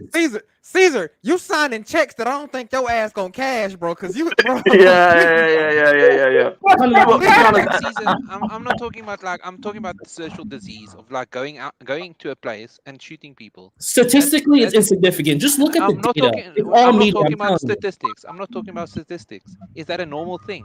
Is that supposed to be? Is it normal to want to kill random people for fun? That's not what happens all over the world. It's normal. It's very normal to want to kill random people for fun. People have been crazy from time immemorial. Cain decided to kill his brother Abel because Abel got the bitches or something. It's normal. You're being disingenuous, Cain. Hey, I'm asking you. How many people all over the world are just saying, I'm going to get guns, I'm going to go to a mall, and I'm going to kill random people for fun? That's a one in a lifetime kind of thing. Oh, once in a fucking lifetime. These people have shootings almost every day. You shoot yourself when you're done. Can I answer Musanda since he directed that at me, and I'm being serious. I'm being serious, Musanda. Look, it's an issue. But I don't necessarily think it's a gun issue. Now, look, you could take away this is not about me defending guns. I'm saying that this is something that we can narrow down to a particular subsegment of the population. Okay, it's these kind of between 14 and 21 white suburban males that tend to be on some kind of a spectrum psychologically, whatever, right? And so let's talk about Chicago. Yeah. So is it white males who are constantly killing each other because they're black? You see the exceptionalism that happens in America. Like this. confident, bro. Musanda, do you know guns aren't even allowed in Chicago? The reason why they have a gun problem, not even a gun problem, the reason why they have a homicide issue is because they get guns from other areas that do have guns legal, right? So you can never really ban guns because they're just going to, they're criminals. They don't even follow the law. So if you ban guns, criminals always have the guns, man. You're not going to stop a criminal from having a gun because of some misdemeanor little charge that he made. Come on. There you go. And like I said, and how you solve that problem, if you want the gun violence to go down in Chicago, give them a fucking job. Woo! There you go. See, let me tell you something about Texas. The reason why people aren't going to go super crazy in certain areas in Texas is you don't know who has a strap and who doesn't. So you're not going to rob anyone's house. People rob houses when they know that people in the house don't have weapons. That's what happens. But if you think this person might have a strap, you're not going to rob them. You still rob people even if they have guns. Come on. Nah, well, you're less likely to. Most robbers want easy lick. You don't. Not around here, bro. Catastro doesn't like statistical likelihoods and stuff like that. He just wants to look at the one thing he wants to look at, right? Yeah, but I wasn't even talking about statistics. Like he was like smoothing it out. I have a question. Astro, I'm saying it's indicative of a sickness. You know what? Astro, I have a question to ask you, real quick. How many times have the people invaded the military and stole their food? Wait, in South Africa. I mean, I'm asking in any country. When the population of people that don't got guns ran to the people that they know got guns and know how to use them and stole their food, how many times did that happen? I'm guessing 2 times. Two times? Yes, funny answer. Well, so I'm not saying okay. So here's my point. Americans like to do this thing where they sell all this super advanced weaponry, military-based weaponry, on the idea that a hypothetical thief, and I get it, there's crime in America, right? But of course, they won't want to deal with that. This hypothetical thief is going to come into their house and they won't have a rifle, and now I have this gun that's going to shoot them. But here's the funny thing. They don't have just one gun. They will have a surplus of guns where they'll be like, look, there's a thief. Let me go to this cupboard and look for this AR-17 because that's what's going to kill me. No.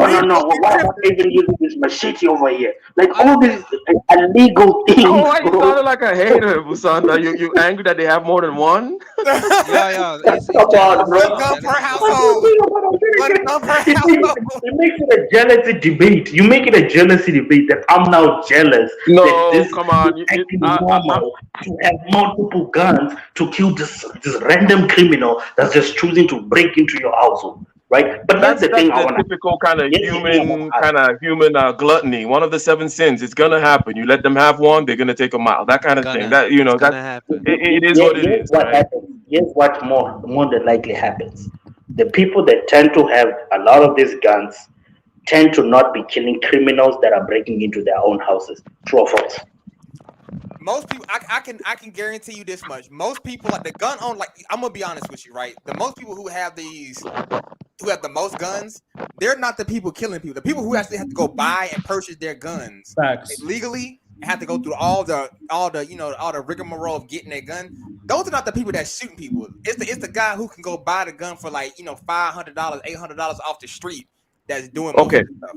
And also to your question, Musanda, about home defense. He bought it in Texas. He bought the AR-15 in Texas. That's another lie. You are making another lie. Fine, Musanda. He bought it. You don't want to look like a bitch in front of your wife and not have a gun when that guy comes in through the door. There is a less than 1% chance that he'll come in through it. Or you want to have a gun if he does come through. I'm saying having a gun culture is just gonna be self-destructive. No. It's very high IQ. It's normal for people to just have guns on their wrists. It is normal. But do you think the UK is stupid?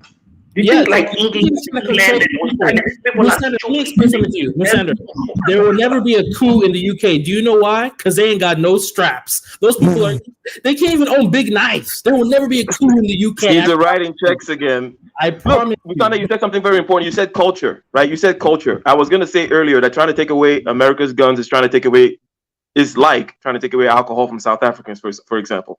They're both bad, you could say, right? But there's a culture, like these. It doesn't mean that England needs to have guns or other people. It's a cultural thing. You're not gonna just remove it now. So people point to the Constitution, like how it was written, and the right to bear arms and stuff like that. It's not about the Constitution guaranteeing that I have guns. The Constitution shows about the culture that they already did have. These are people who like to have guns. Okay. And then there's a rural and urban aspect to it as well. Okay. In the rural areas where you have this vast amount of land in New Mexico, Texas, blah, blah, blah, these people like to have their guns because that's how they live over there, and they're more kind of an individualistic. I protect my own stuff, blah, blah, blah. It's not, it's a cultural thing, and there's a self-defense aspect of it. People take it, go overboard and post all kinds of crazy stuff on TikTok as well. But it's the culture, man. It's not supposed. You're not supposed to like it. But you can't come with some funny. They coming after my freedom. They want to attack my freedom. What's up? They want to take away my freedom. Exactly. So you're being a big Karen. You're like pointing the finger at people's faces. You're not just saying I don't like it. You're like, oh, you need to change. Like, they're not gonna change. Part of this whole gun thing was this idea our founding fathers had, where look, if the government was ever trying to like our. But bro, I'm American, whether people like it or not. I'm Pan-African, but I'm also American. Deal with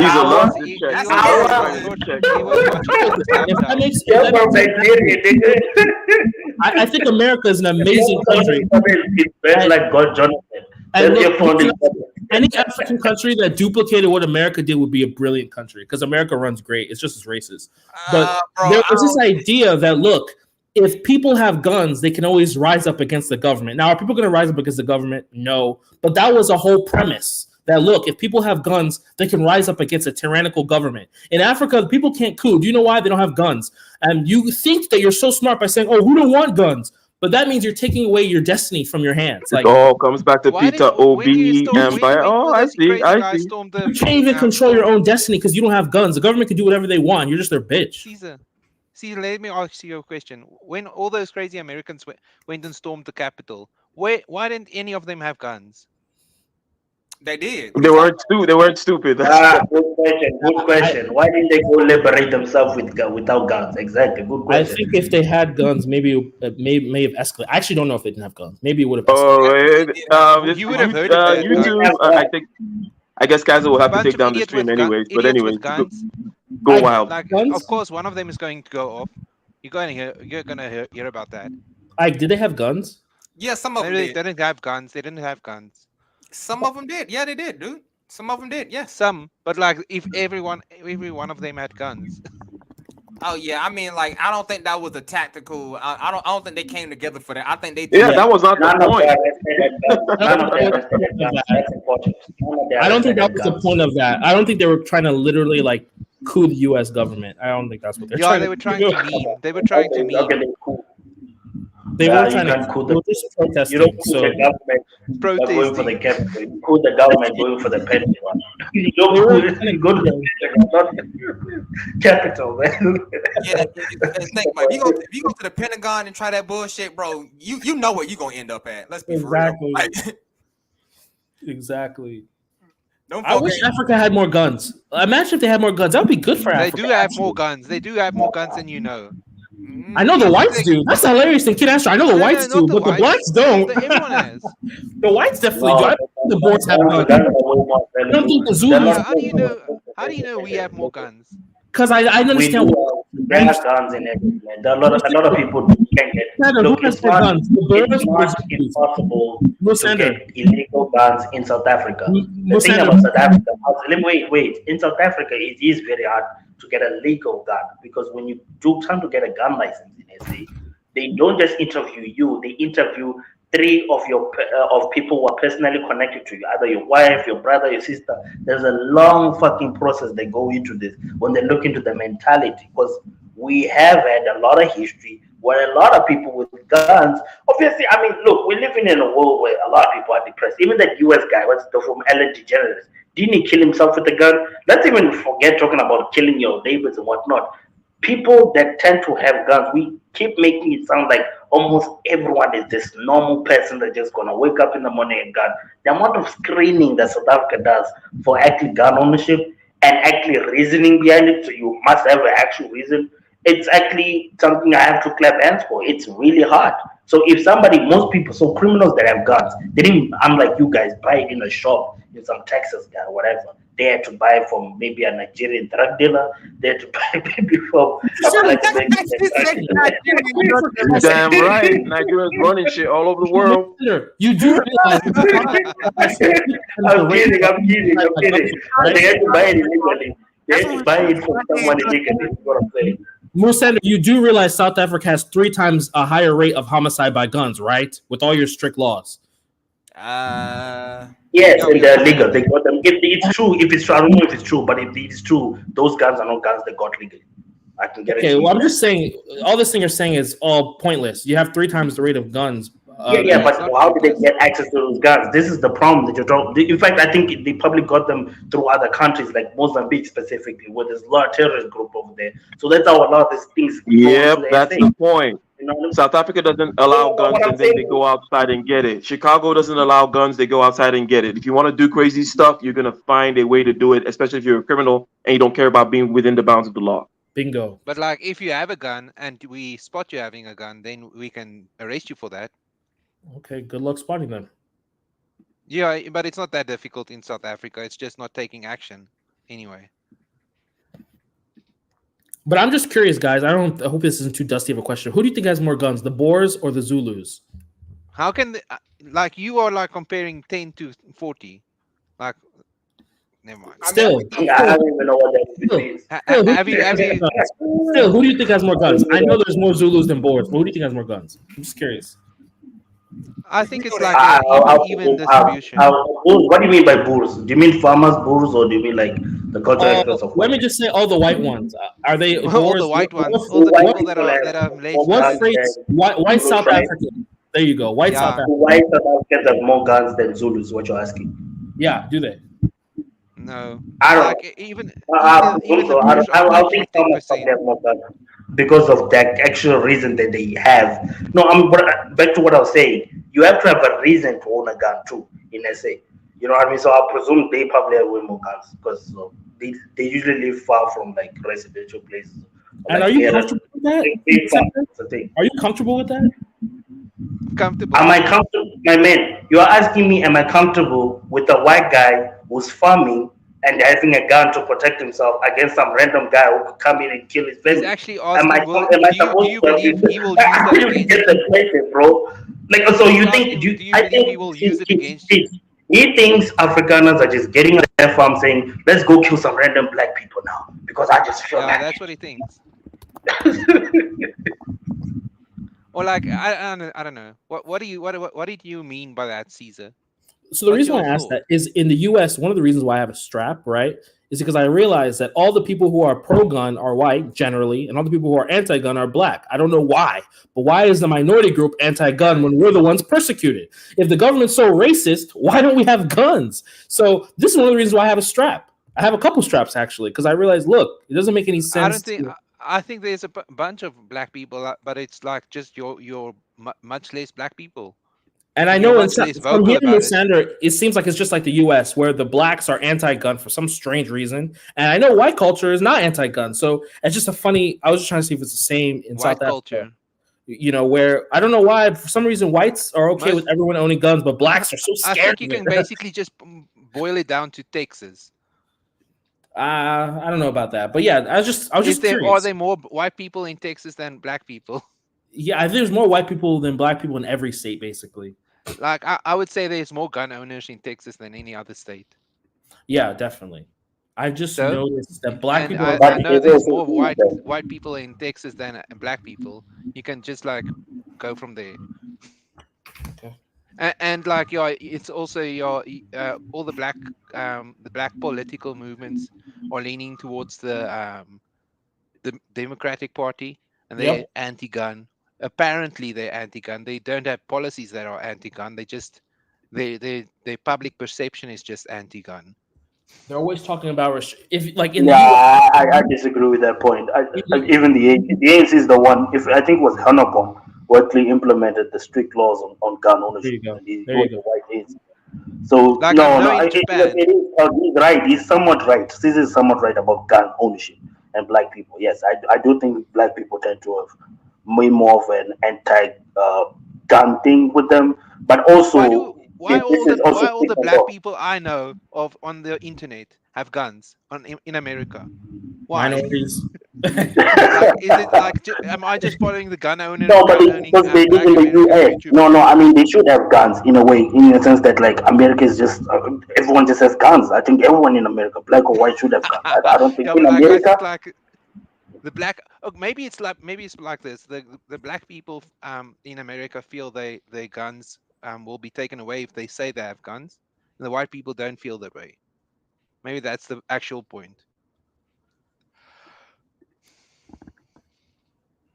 I don't know. I think on average, black people tend to be anti-gun. That's what I do know. Yeah, is that like the impression you get if you talk to black people in America? No, I just think black people are more anti-gun. Honestly, Why? They're more democratic. Why do you feel that? Because way? they've just bought into this democratic. Oh, guns hurt people. Blah blah blah. No, they haven't. Are you like? I think you're like freaking Republican. I spot you from a mile away. You know, black people are funny because they claim the government's so racist and hates black people, but then they don't want guns to protect themselves. The police is racist, but they don't want guns to protect themselves from the racist police. Does that make any sense? No. I don't think they have the. I don't think they believe they have the opportunity to use guns against the police.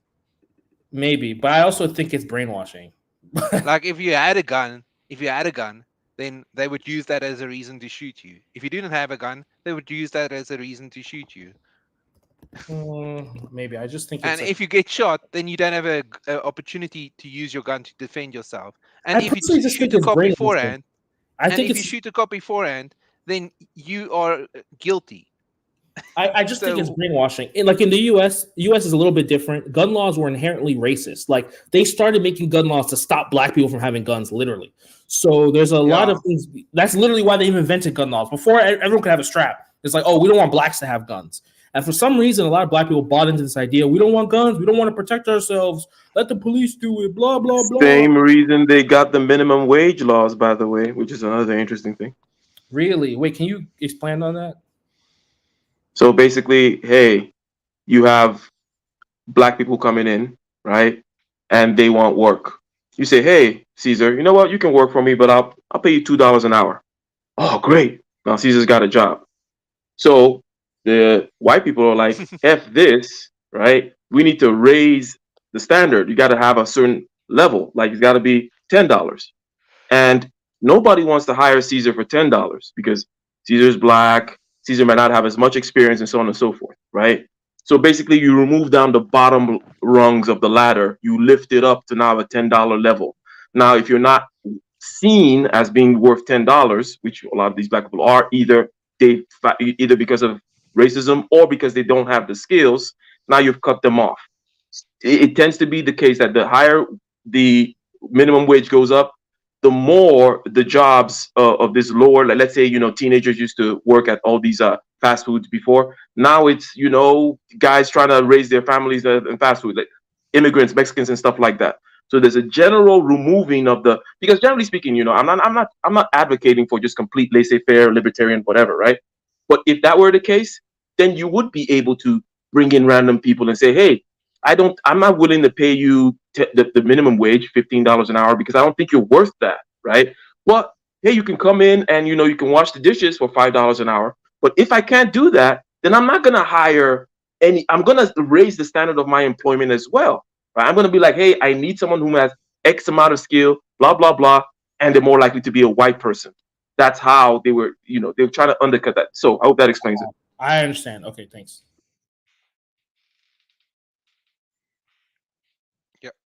It sounds like Afro Forum trying to say we only want white members. So they say we want people that are pro Afrikaner culture to be part of Afro Forum. It's like a lot of but I get it. Yeah, there are a lot of law firms, for example, or I like to use this example of like people talk about meritocracy. Like, so certain firms will say, well, we only want people from Harvard. But the truth is, you don't have to be a genius to do the stupid law shit that these idiots do, right? You could go to Arizona State and go to this law firm. But what they want is to keep it within a certain class, a certain pedigree, and a certain group of people whom they already know, and their alumni and their uncles and their dad and the blah, blah, blah, blah, right? So they're like, hey, we're just doing meritocracy. You just got to go to Harvard, but you don't have to go to Harvard to do the job. It's just like it's an inflation of standards arbitrarily to keep the thing within a particular club. Yeah, exactly. I agree with you. But and even to that point, because I hear that like even universities, there are a lot of like so-called legacy students that are more let in like Harvard and stuff. And they're like, I'm not saying they're failing or anything. I'm not saying they're bad grades, but sorry. There are students I was eating. There are students that will be way more accepted compared to like maybe some Asian. Because I'm just maybe trickling this maybe towards the whole affirmative action thing and those Asian people being used as proxies. But when you directly realize that like your grades don't matter as much because your parents are not the biggest donators in Harvard, so you're not even gonna get in the first place. It's gonna be this legacy story. So parents were here, have always been donators even before the kid attended the school. You know what I mean? So it's something like that, Mr. Ike. Yeah, 100%. So the legacy thing is definitely one aspect, and then there's outside of the Harvard institution itself, there is the meritocracy thing, where some people use meritocracy as in, hey, I only allow people from the highest level, but it can be used as a way of keeping it within a club $2 million because settlement. For Breonna Taylor's what? Boyfriend wins $2 million settlement. you're randomly reading random stuff out loud over there. Yeah, from Alex is. Wait. You guys know about Ethan Couch?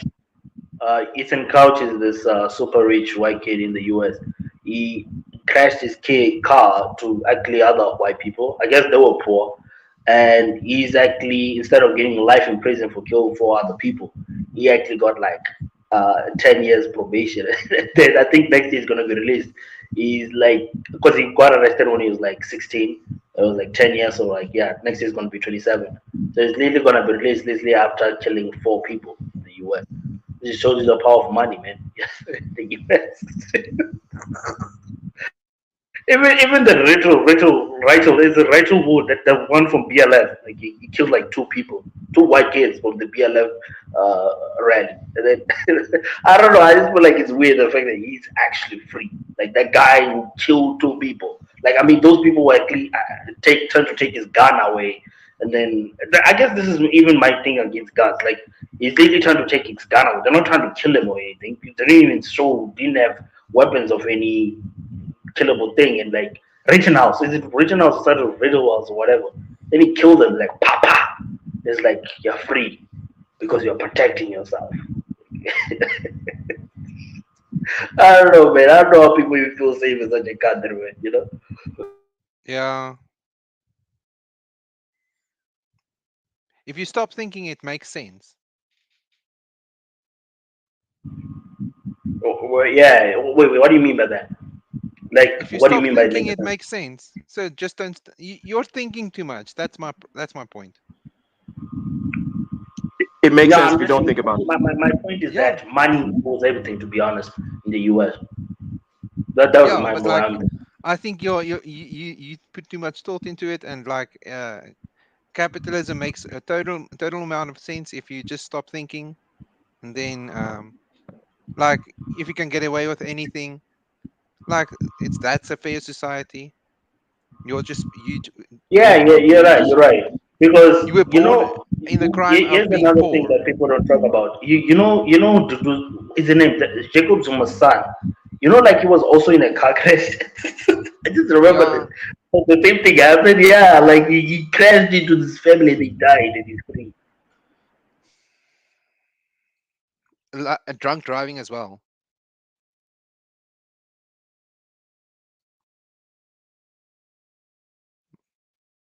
Did I break it? I wonder what Caesar, what do you think about the BLM? BLM, you mean the foundation that's all lesbian black women married to white women? I'm fine with lesbians.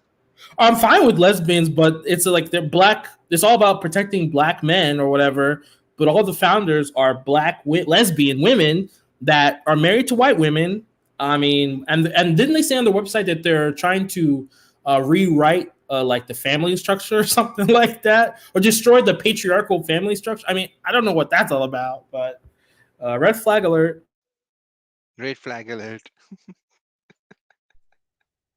Do you have So any you're thoughts? thinking they're trying to Pastor? divert the conversation? Is that what your point is? No. I'm saying like I mean, I think BLM. I think their version of the black society doesn't have black men in it. I think as a black man, I think I have an issue with that.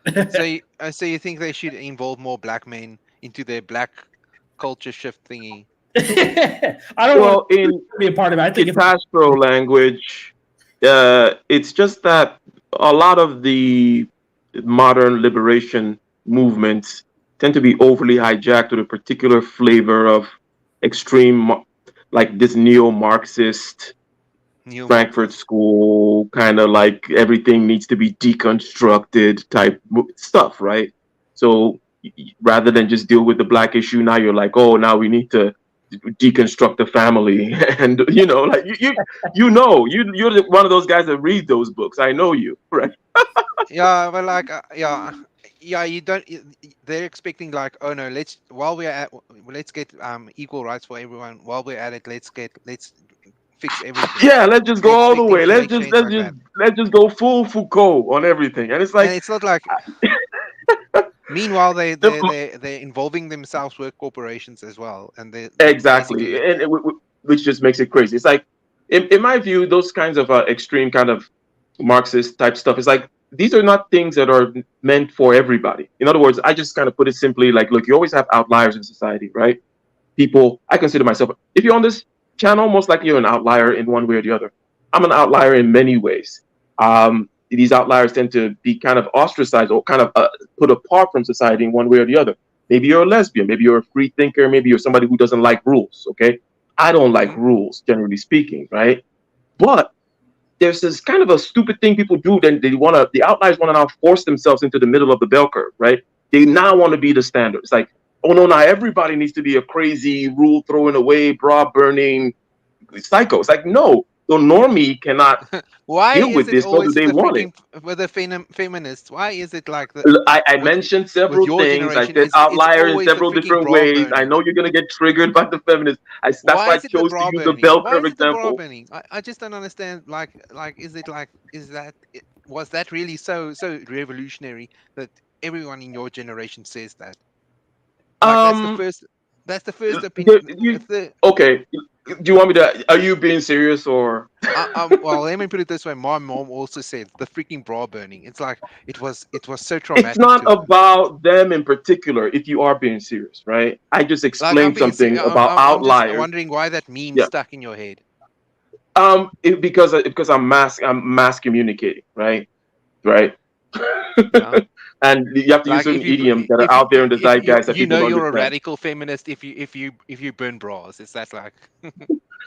No, I'm just mass communicating that people tend to think that there's a certain outlier, and I just put myself in that camp. I'm an outlier. I have radical ideas of all kinds. I just don't buy. I'm just not the kind of outlier that then wants to go stand in the center stage. Think of myself as the middle of the bell curve. You don't want to adjust the bell curve.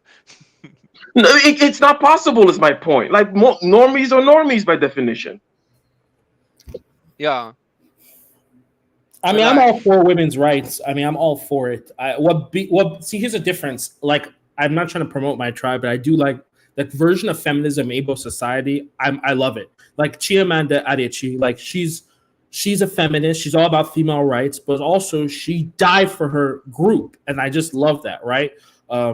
This version of feminism that you see in the West is anti-family. It's they don't even want to have children. Like, that's the craziest thing. They're anti-society. If any ideology that leads to you not having children, no offense, is anti-society. Let me not say no offense. It is anti-society. It's not sustainable.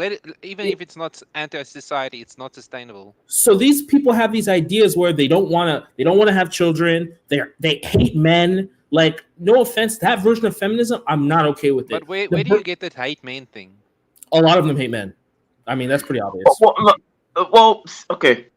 I mean, and for right man family structure. So what do you think about that? Like, The thing is, it doesn't matter whether who they hate or not, right? You know, like I'm not saying what you should or shouldn't say, but I'm just saying that it doesn't really matter, right? That what matters is about this idea that you're gonna. I mean, let's take Kaiser for example. Okay, he's a weirdo. Okay, you have certain kinds of weirdos that are just comfortable being weirdos by themselves, but there's something a little bit kind of strange about a Kaizo that starts pushing the Kaisorian way on everybody, like, oh, this is be normal, and there's something that's a little twisted about them. And then the kinds of people that get attracted to that have a lot of bitterness associated with them. But it doesn't even really matter. There's no need to get into their heads. It's just that it's an ineffective thing. They look crazy, they sound crazy, and you're not going to change the bell curve, right? It's just weird. Oh, I see what you're saying. It's like the kind of the whole LGBTQ thing. Like, there's one version of LGBTQ where it's like, okay, this person is, you know, gay or whatever, right? They do their own thing. You know, oh, my uncle, you know, he never got married. He lives with another man, whatever. We don't ask questions. We still love him, whatever. Then there's this version of gay where it's like everyone needs to be gay. They have the flags everywhere. Yeah. Kaizo comes out, starts saying everybody needs to paint their nails and blah, blah, right? Now like, our kids need to start. That becomes the issue. Like, yeah. But if you just create a little nail painting corner, change your ways. Exactly, and instead of like your opinions. Yes, like, you know, if you create a little corner for the weirdos, and Kitastro comes through, and I come through, and Caesar comes through, and we're all being weirdos, like, that's fine. We don't have to then take it to the center and start screaming. It gets weird when you do that. My thought is that like LGBTQ whatever isn't like freaking so far out there as people make it out to be. That's my thought. It's typically a vocal minority. It's a vocal minority, but it's not that much of a minority. That's my point. Like, if it depends where you are. If you go to the college campus nowadays, man, it's a lot different than you might think. It's very different. Like, it's changed dramatically over the past. But I'm not looking at the numbers like that. I'm just thinking, like, let's just look at the freaking left hand and right hand. How many people didn't want to be left-handed just because society didn't allow them to be? Fair. How many people, and after it became normalized, how many people were left-handed all of a sudden? Oh no, they all of a sudden decided to be left-handed. No, that's not the case. They were always left-handed. They just didn't say they were. So, and people, and obviously, like I'm sure that the majority of people are biologically freaking heterosexual, and like maybe they're even like like in their mind heterosexual, but like some people don't know. Most people don't even like maybe not, and then they find out. That's what I thinking the majority of like young people are there. Yeah, it makes sense. And the T part is the most curious part, right? The T part of the LGBT blah blah blah. And in terms of most curious. I agree with that. Like, the T part, the G B is okay. Then the T is like, whoa. What's wrong with the T? Like let me put it this way: when you're a freaking adult, I think you can do whatever you want with your body. Yes, but like, yes. And fine. If you're a kid, I'm fine with hormone blockers. That's no, Kid Astro. No, what is up with you, man? White people, go on. What's wrong with that? The kid. Are you trying to disrupt our society? Hormone blocker. Are you trying to disrupt African society? What do you mean the kid? No, why would you want to? There's a funny video on Twitter where they asked the kid, do you want, I think the kid's like 5, do you want $10,000 or do you want 2 Oreos? And the kid picks 2 Oreos and he looks like he just won the lottery. Kids can't make decisions. Why are we letting them put hormones in their body to sterilize them? That's not what I'm talking about. I mean, I thought you said you're okay with kids taking hormone blockers. Hormone blockers, like blockers, just blockers. Just even blockers. If they want to, just blockers, just disrupt your puberty. You know, no big deal. Yeah, that's the thing. Like if it's like okay, but like we're talking about like 1% of the population, like even less. Kid Astro, I'm sorry, you have to be trolling. Just hormone blockers? Why? What's wrong with that?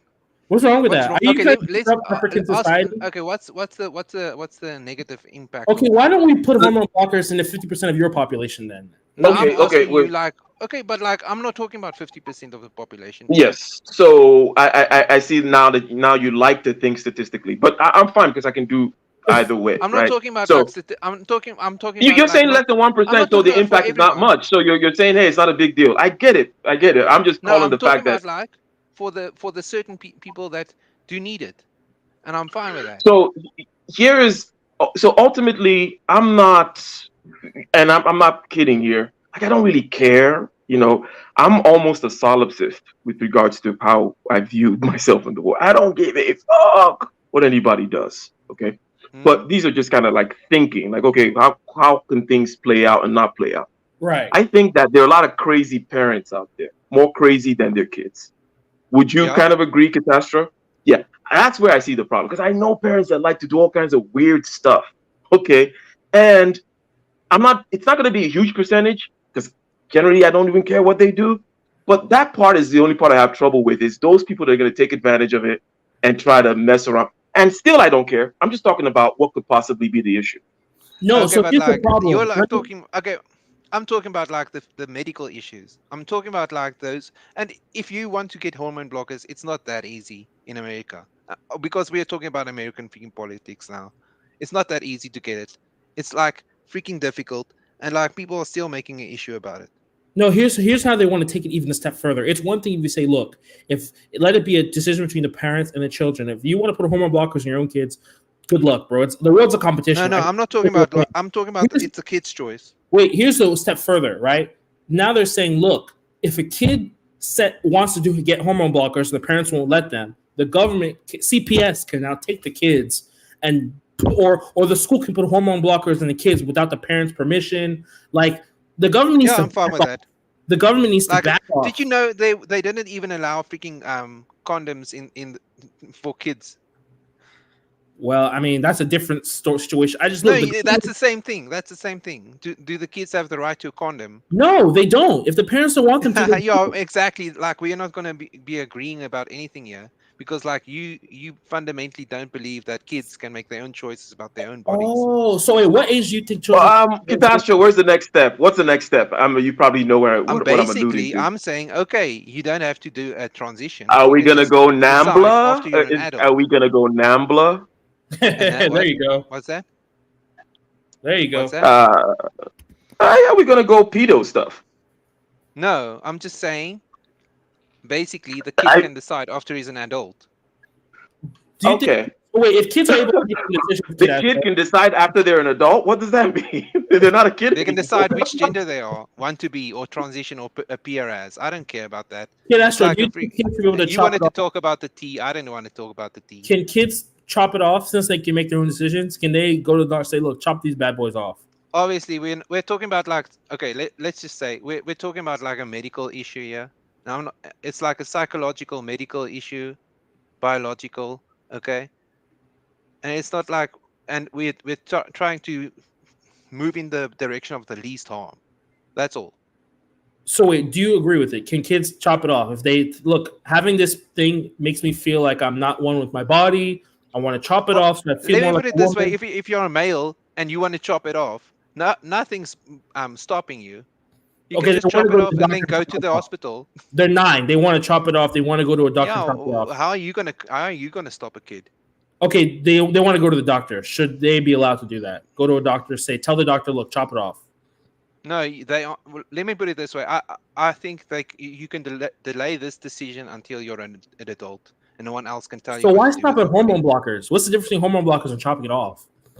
Because we're like, okay,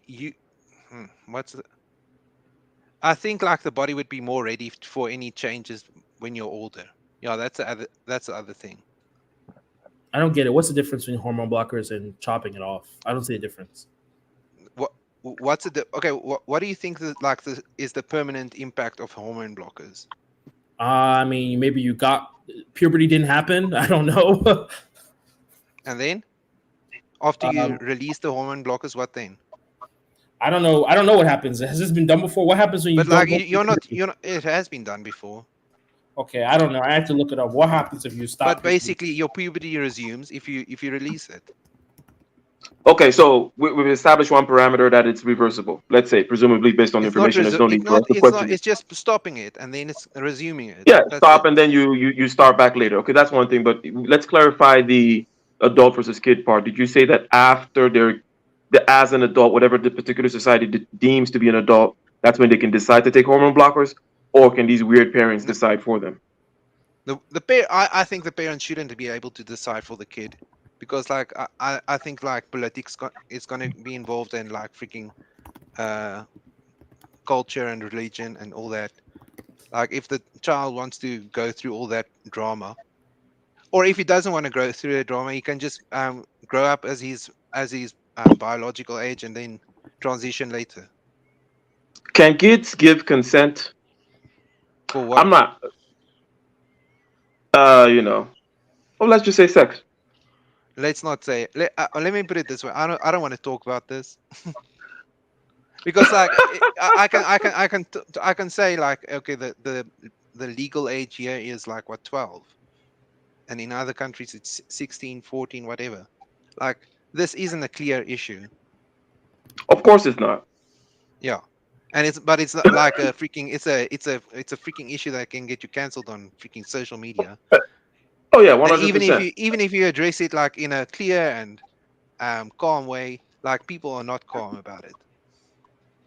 So I'm not going to address it. Okay. Yeah. Okay. I mean, but I'm talking about like the 1% of, or like the 0.1% of kids that feel they aren't at home with their biological gender. As a futurist, as a future projector, right? And let's not put any judgment on it. I think that's where this is all leading, because it's inevitable based on the logic of things.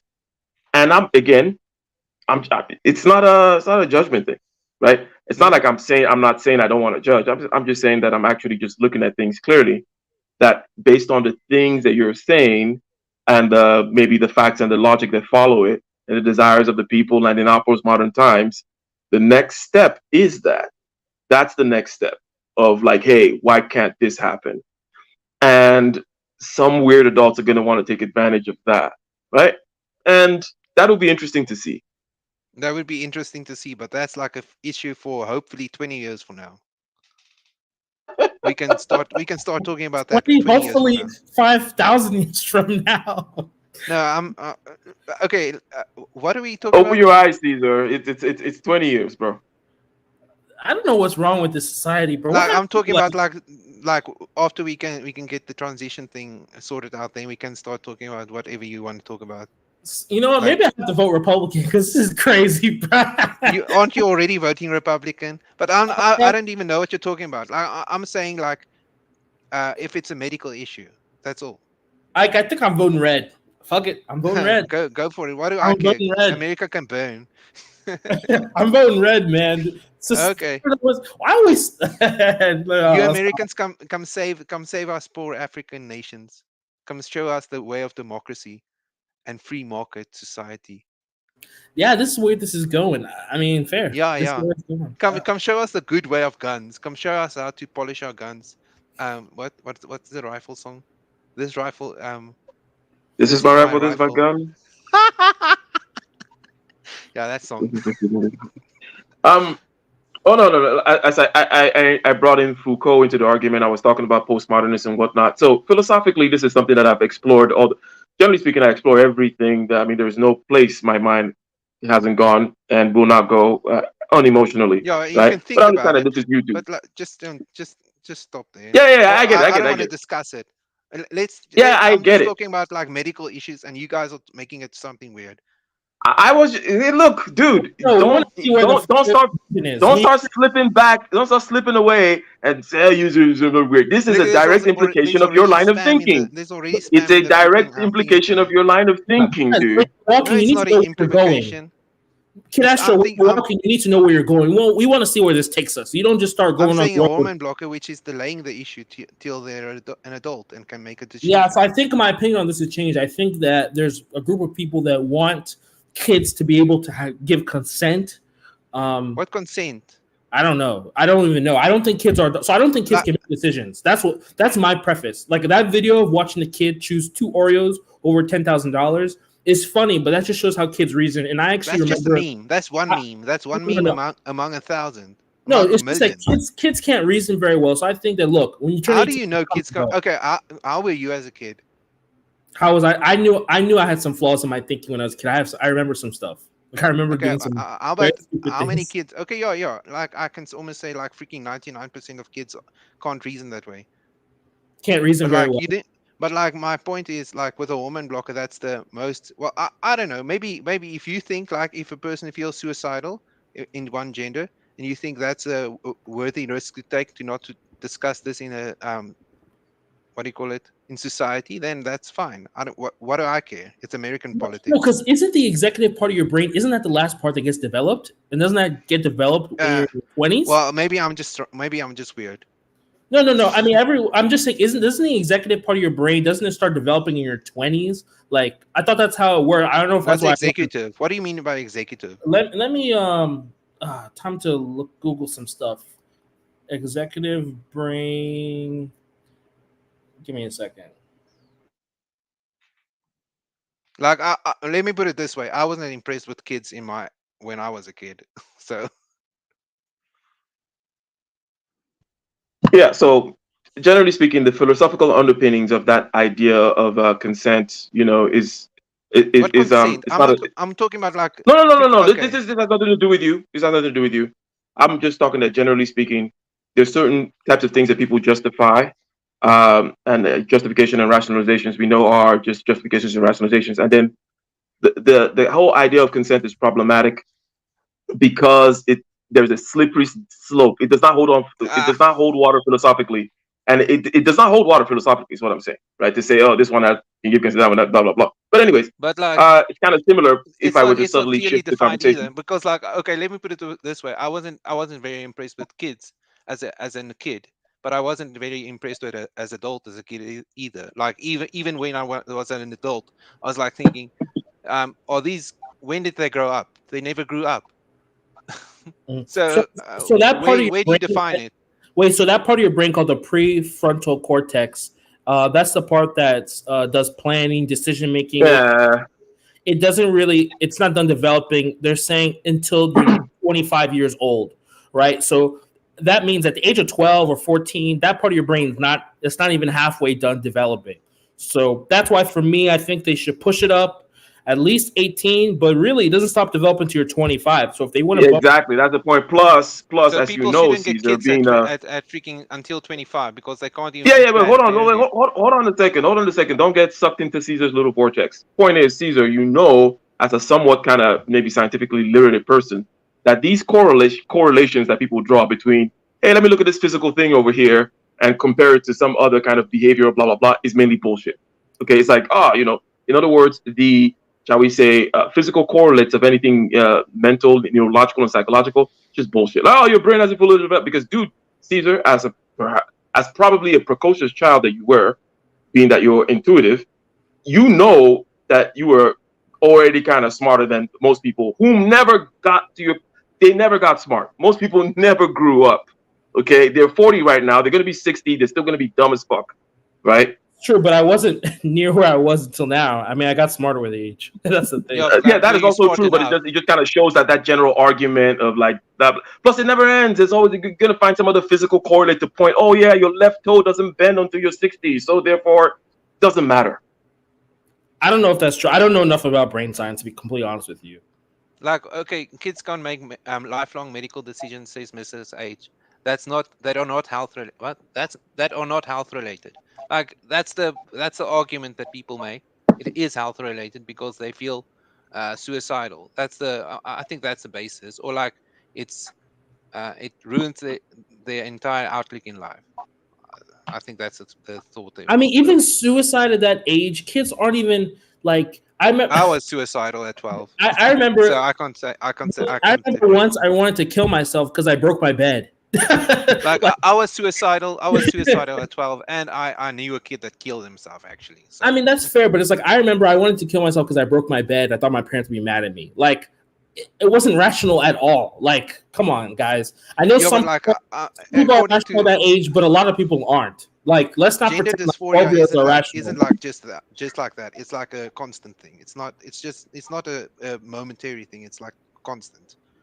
I don't know. Yeah. There's a. I mean, there is such a thing as clinical depression and all those other kinds of things. Yes, it's quite different from just being an emotional dude, Caesar. But anyways, after I'm done pulling your legs, the thing about it is, I don't. None. This is a obscure philosophical conversation. What I am talking about is the slipperiness of quote unquote rationalizations and justifications.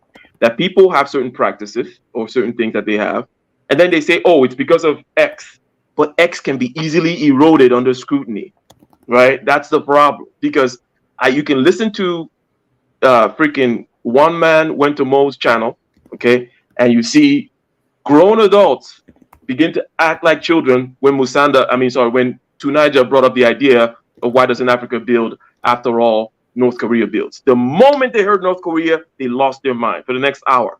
They were like, oh, then move to North Korea then. They completely missed the point, actively missing the point, behaving badly. They might as well be babies, at least from where I'm standing looking at them. And I'm wondering, like, what is the difference?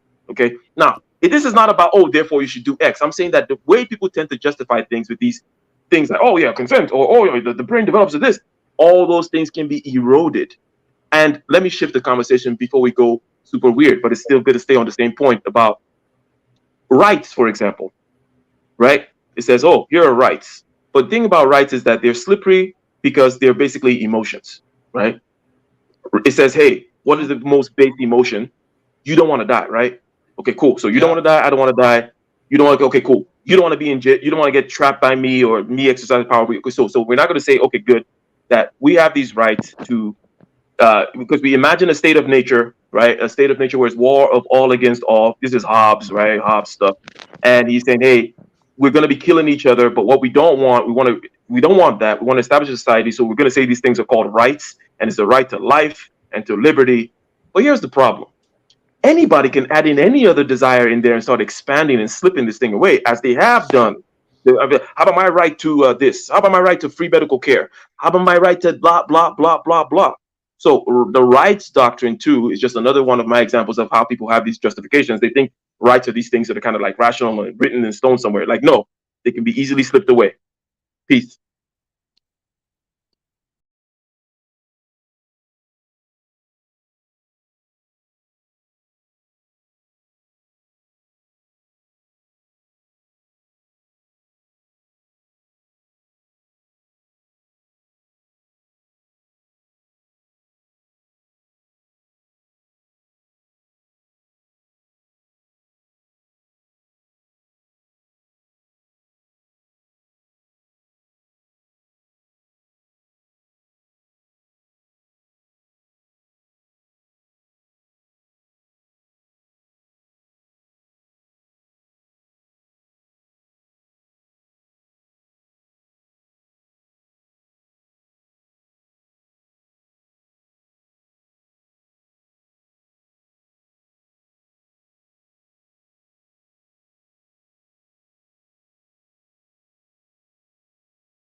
Welcome to the Kaizorian experience. Over here, we're going to be talking about everything African. We're going to be having debates, discussions, entertainment, as well as learning about business, art, history, and everything in between. Cultural, tribalism, and everything. We're going to be out here debating with some really interesting stuff. So like the video, share the video, and make sure you subscribe. Make sure you subscribe. Subscribe for the best experience ever. This is the biggest channel on the Afrosphere. So come and join the team, become a Kaizorian, and join the Kaizorian Empire.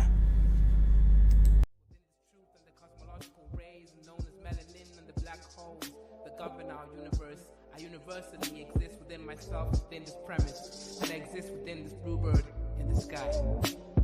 I'ma fly like the bird in the sky.